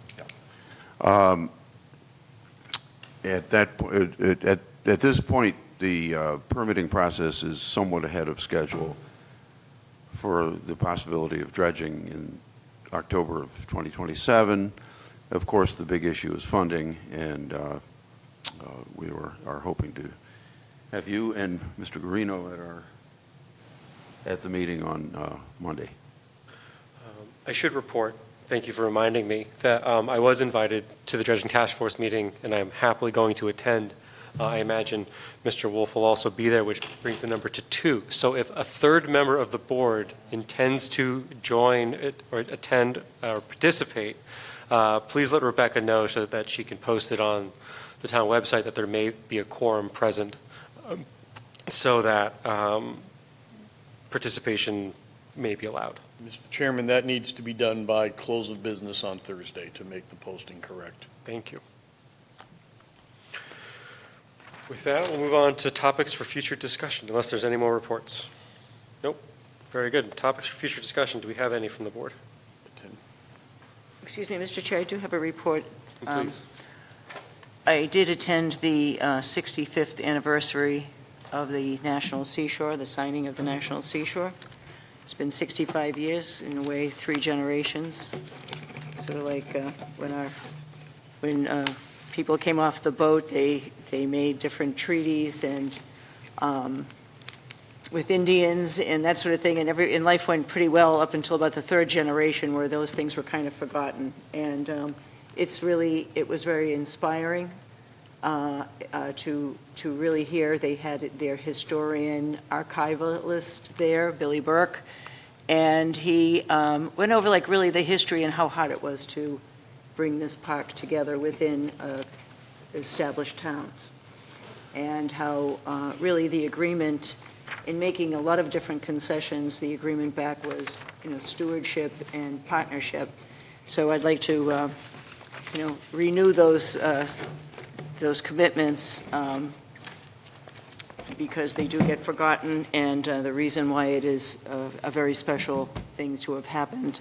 So it was really a great event. I wish more townspeople, not just from our town or administration, but other administrations were there from the other towns.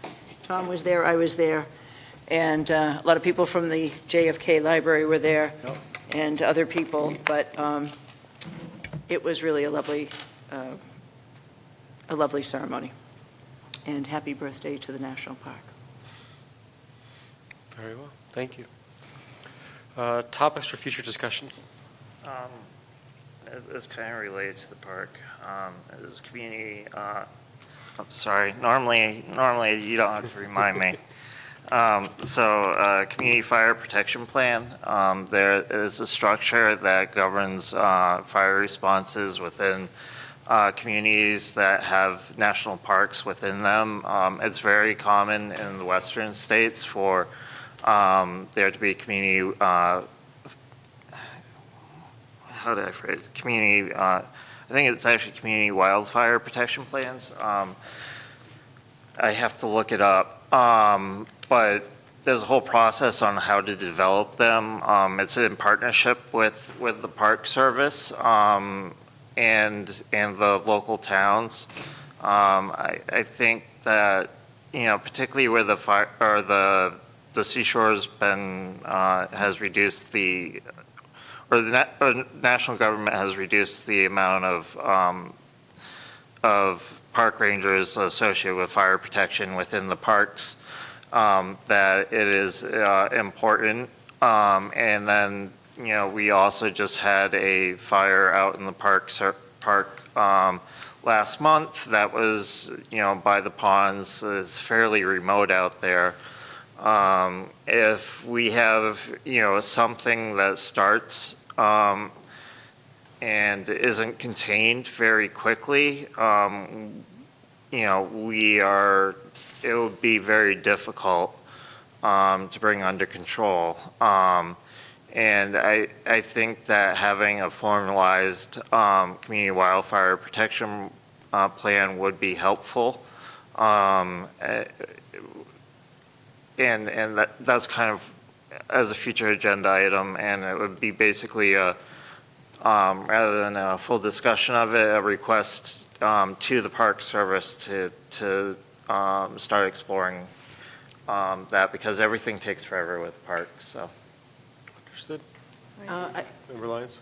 If I could just comment on that. The towns, other towns, I know that Truro is involved with this through their, it might be their conservation committee, but this is something that is worked on with the county, and the county has secured a grant because it is a very detailed process for a regional wildfire response. And it does take a lot of time, and we're waiting for that money to come in, and I'm sure that Mike McGuire, who is the director of the cooperative extension with the county, would be happy to either come in person or chime in and tell where that process is, and if the money has been delivered for this process to start, but it's not something that isn't on people's radar. Thank you. It's being pursued. Any other items for future discussion? Thank you. Capital Planning Committee, I think it would be great if we could get that started, ideally in place for this budget season. I know it's work for admin. I'm happy to help on for the charge or anything else I can do. I have the charge created. The question becomes, is it a select board committee establishment, or is it a town administrator committee establishment?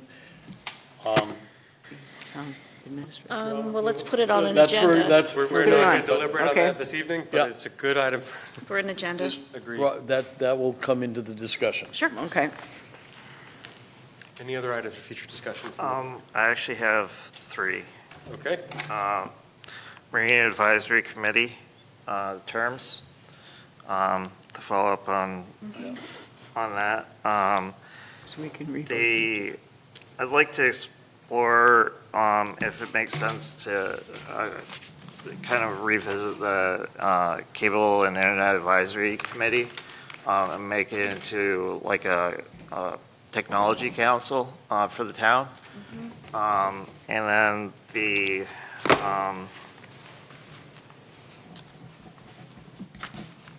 what was the third? It was the third. Oh, okay.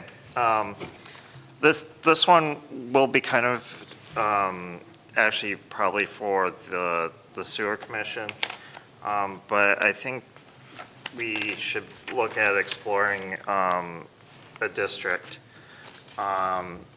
approach to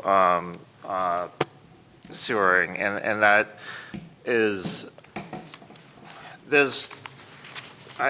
let's not try to get into the discussion of it, but there's reasons why and reasons why not. Mr. Curley, if I may, and this does sound like this might be an item for the sewer commission to handle first before it comes to the select board, which I understand is an insane comment to make, given the composition of both boards. Yep. Mr. Chairman, I'm please. sorry to interrupt. Ryan, could you give me the first one again? I got the tech council. I got them all. Sewer district, okay. Marine Advisory Committee terms. Okay, thank you. Change. Did you get mine? Yes. Any other topics for future discussion?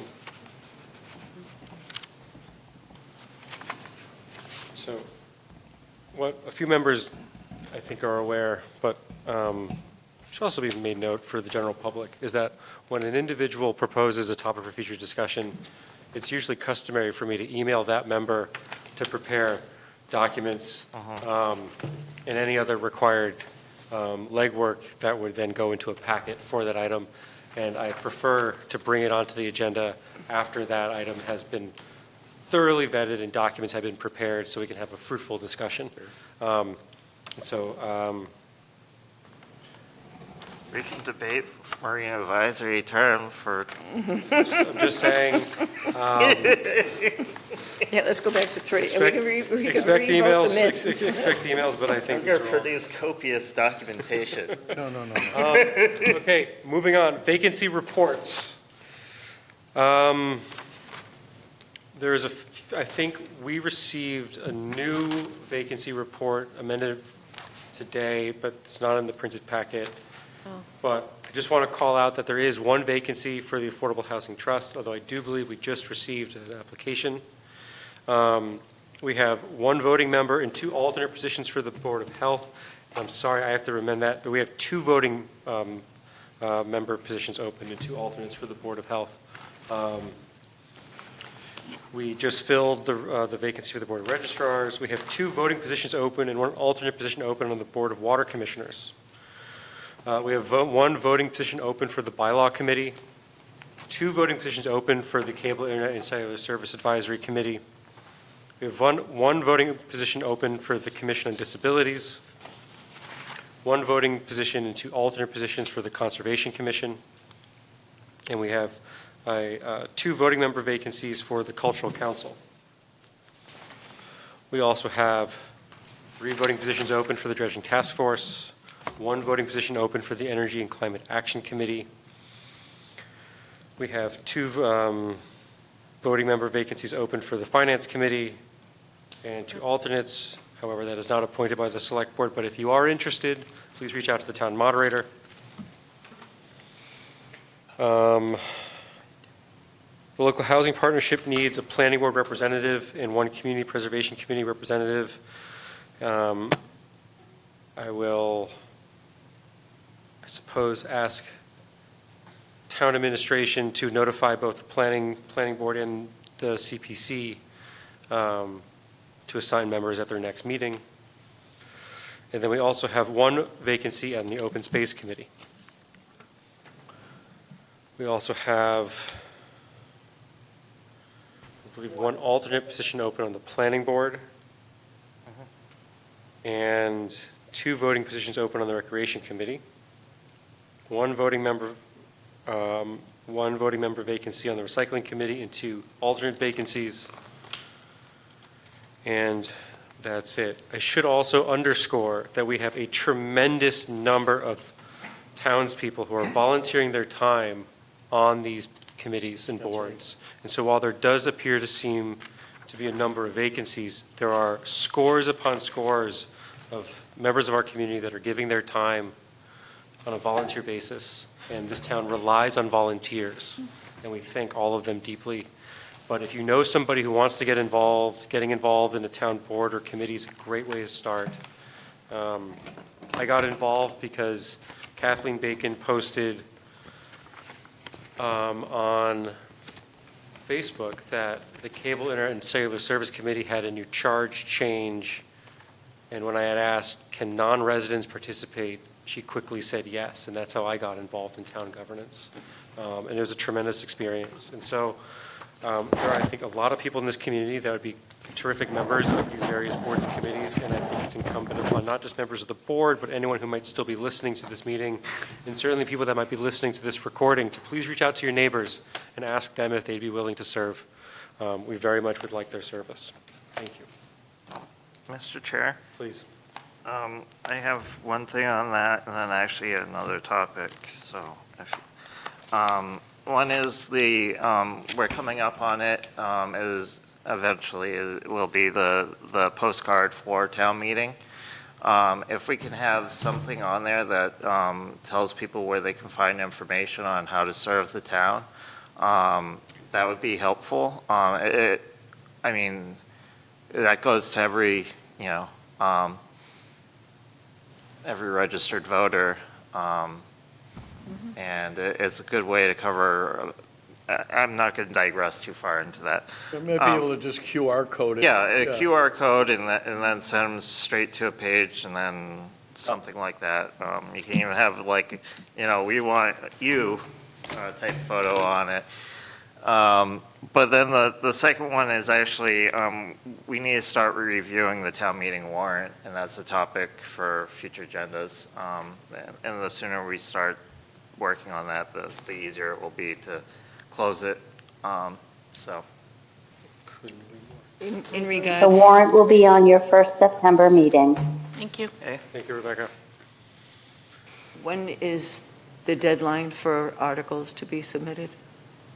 I'll have to go back in the minutes and look, but we said August 27th. Thank you. August 27th is the deadline? Yeah. Thank you, Rebecca. Okay. Very well. Moving on to minutes. We have minutes for July 7th, July 21st, and July 28th. Are there any amendments to any of these minutes? Member Carboni? Thank you, Mr. Chairman. So the minutes of July 7th on page 5, about halfway down the page, this is in the discussion of marina advisory candidates. It says every board, or each board member spoke about who they feel would benefit this committee. I would like to add specifically that I supported Jennifer Flanagan, if we could, the board would agree to that. I mean, I know I did it, but I would like to amend the minutes just to be specific about that. Okay. Rebecca, did you catch that? I did, thank you. And in the July 28th minute, no, not 28th, sorry, the July 21st minutes on page 5, item F, 5 lines in, Carboni spoke to this stating she was in favor of permitting this use of town property. I believe I spoke a couple times about how I would support it, but only through a competitive procurement process, so I would like that added to the statement that I was stating. So if we could do that. I will add it tomorrow morning. Great, thank you. Do you need an email? That would be great, Okay. just so I can get the language correct, but yes. I will do that. I had one small amendment on page 3 of the July 21st minutes, just a small slip of the finger on the keyboard. But if we look at the board member Curley seconded, and it was voted to appoint Leslie Fish as a voting member. It says coding member with a C. I believe that was supposed to be a V. So just small typographical. These are so close together. Certainly are. And if anyone has ever seen me type live, which the entire town has, because I had to share my screen, they will know I am the largest offender of this. So, but I It's just appreciate an inverted V. Mr. Curley? July 7th, July again 7th. on page 5 for the Marina Advisory Committee appointments. There's the first motion, and then it says there was discussion on not voting for 2 members and 1 vote. The board decided to do 1 applicant at a time. It should be, I don't know, added that, yeah. I don't know. I don't have an amendment, actually, at this point in time. Just that the conversation was also that doing two in a single motion, Do you have an amendment, Mr. No, I Curley? don't, Okay, no. we're moving on. No, because it just moved All right right, on. anything for July 28th? No. I'll entertain a motion to move the minutes as amended for all 3 dates. So moved. with my mumbles. With amendments. As amended. Second. Seconded. Mumbles excluded. Roll call vote, please. Brian, aye. Barbara, aye. Sheila, aye. John, aye? Chair votes aye. Minutes are approved And 5-0. Mr. Chair, I do not have correspondence written up. I say what it is, but I'd rather have it and then have them printed out and made part of the packet for next meeting. We will carry over correspondence to next meeting. Thank you Thank very you. much.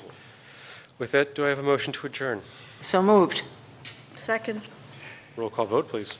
Brian, aye. Barbara, aye. Sheila, aye. John, aye? Chair votes aye. Okay, this adjourned. went much faster than I